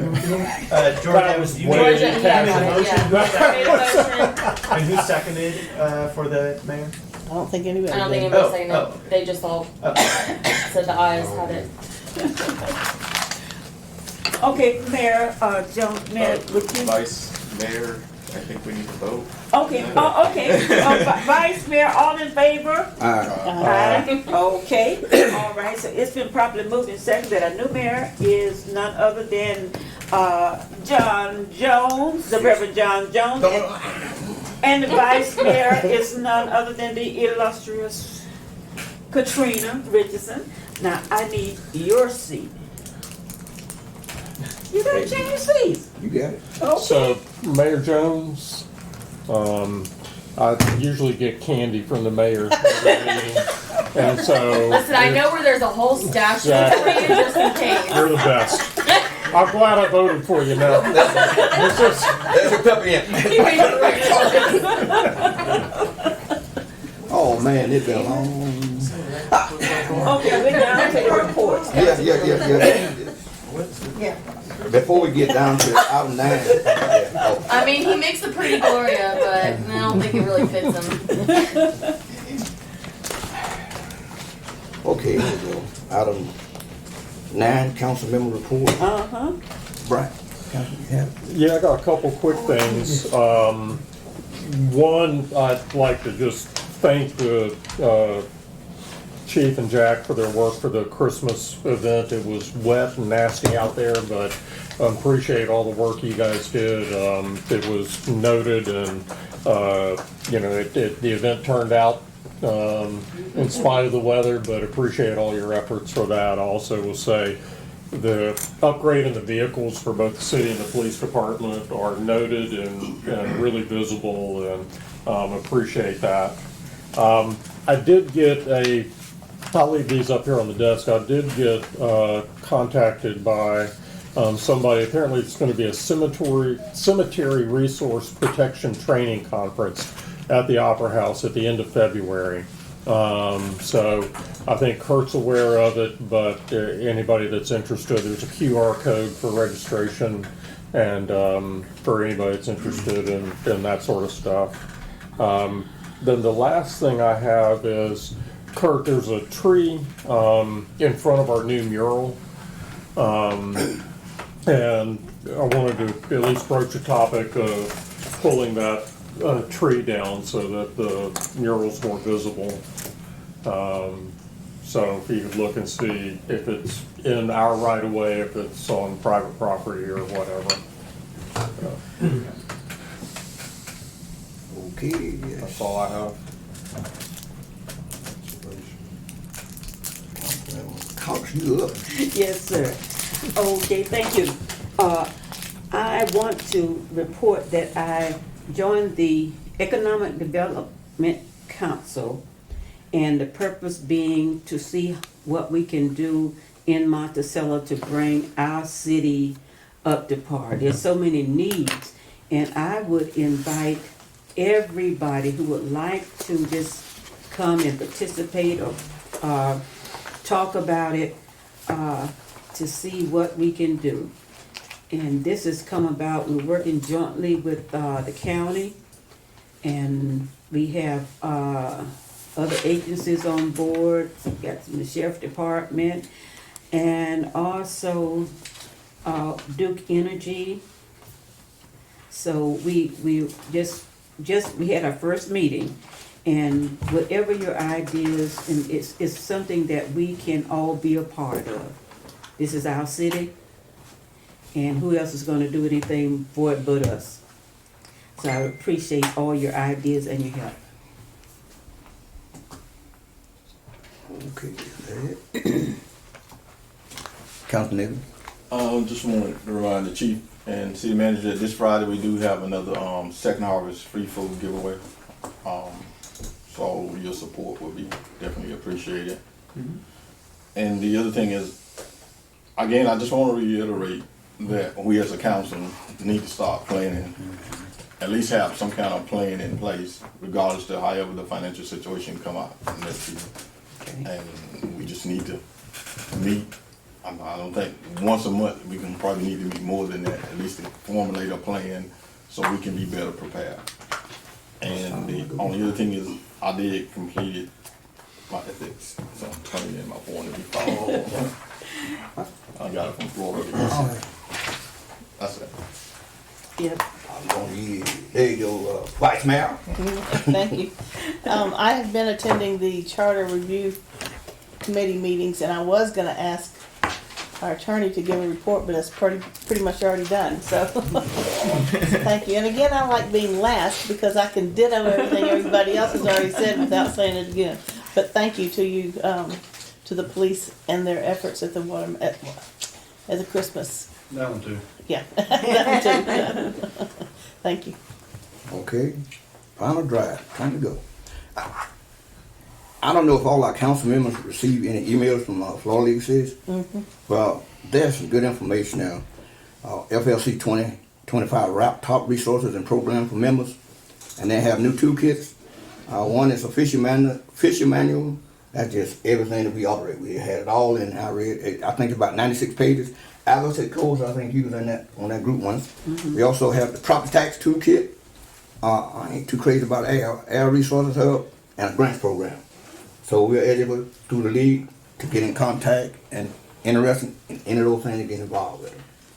And I'm also on the utilities committee, which we have 5 committees in the Florida League of Cities. And if you have an issue, it not only must represent Monticello, but the whole state of Florida.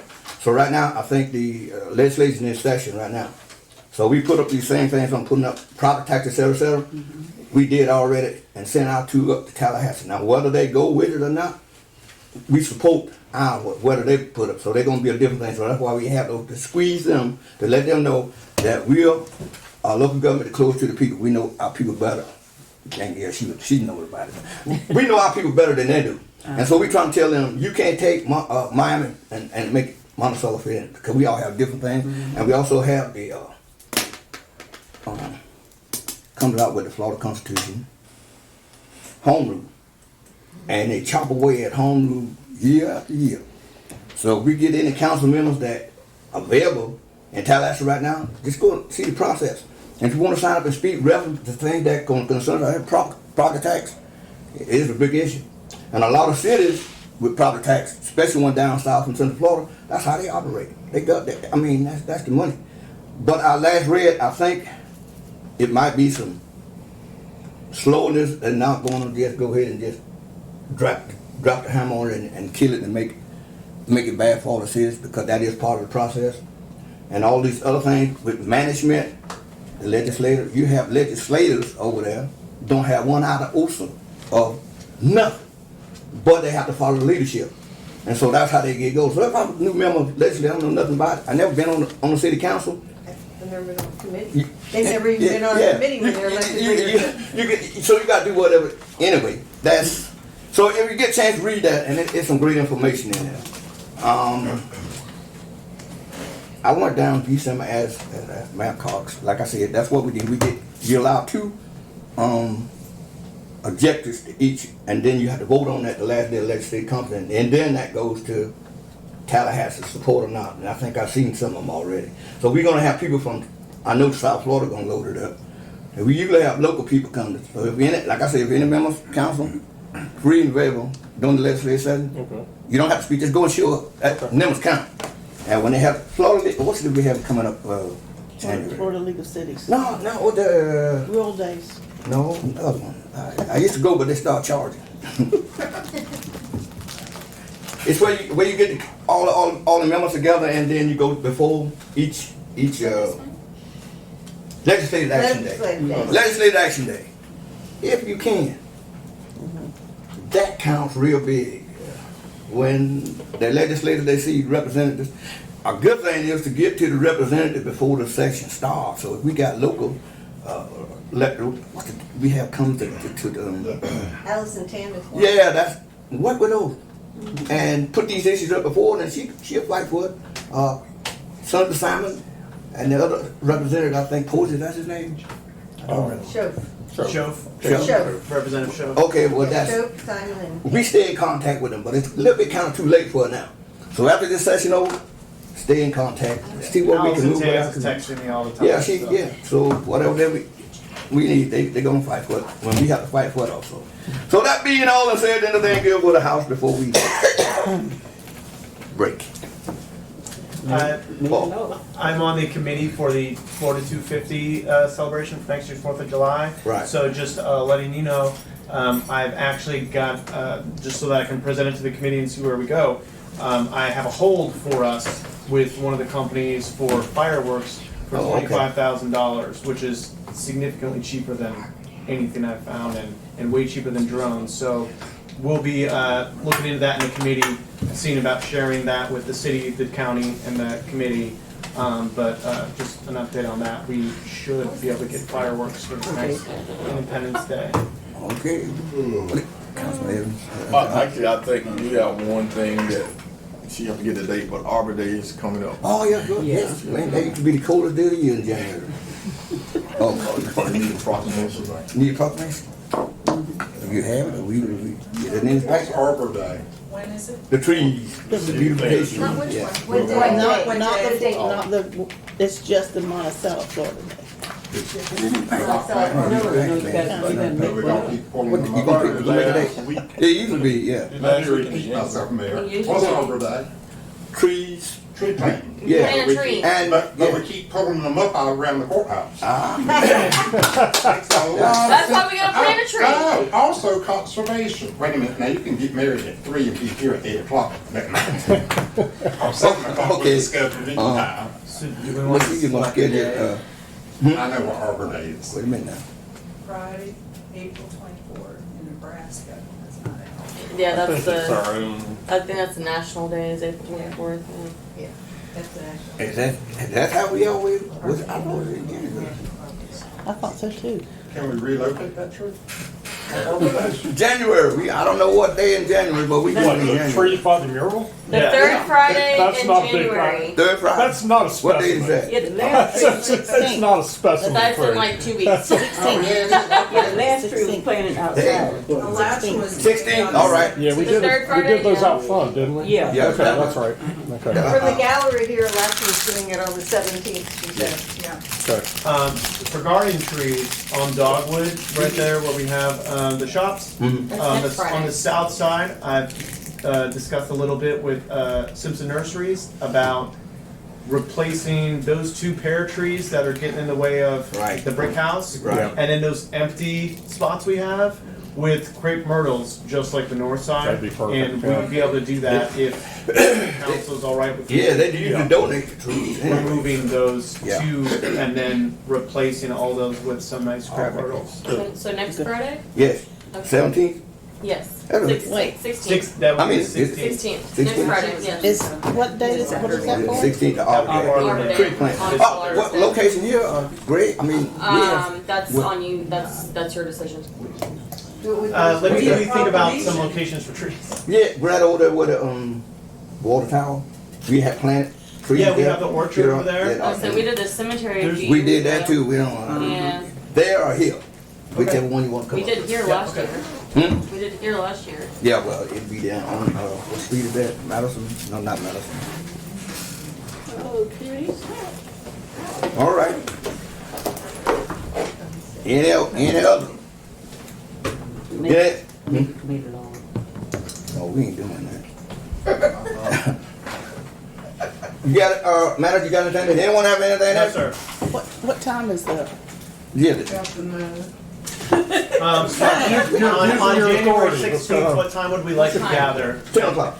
10 o'clock, all right, okay. and then I That give everybody a chance to get woke up and be over and there. I will let you know where. Yeah, 10 o'clock. Okay. All right, here we go. This meeting is now adjourned. The next meeting is February 3rd, 2026. No, Yep. Huh? January 27th. Special Yeah. meeting. Yeah, we're having this special Oh, a meeting special now. meeting. I stand corrected. And then after that, now we adjourn. Okey-dokey.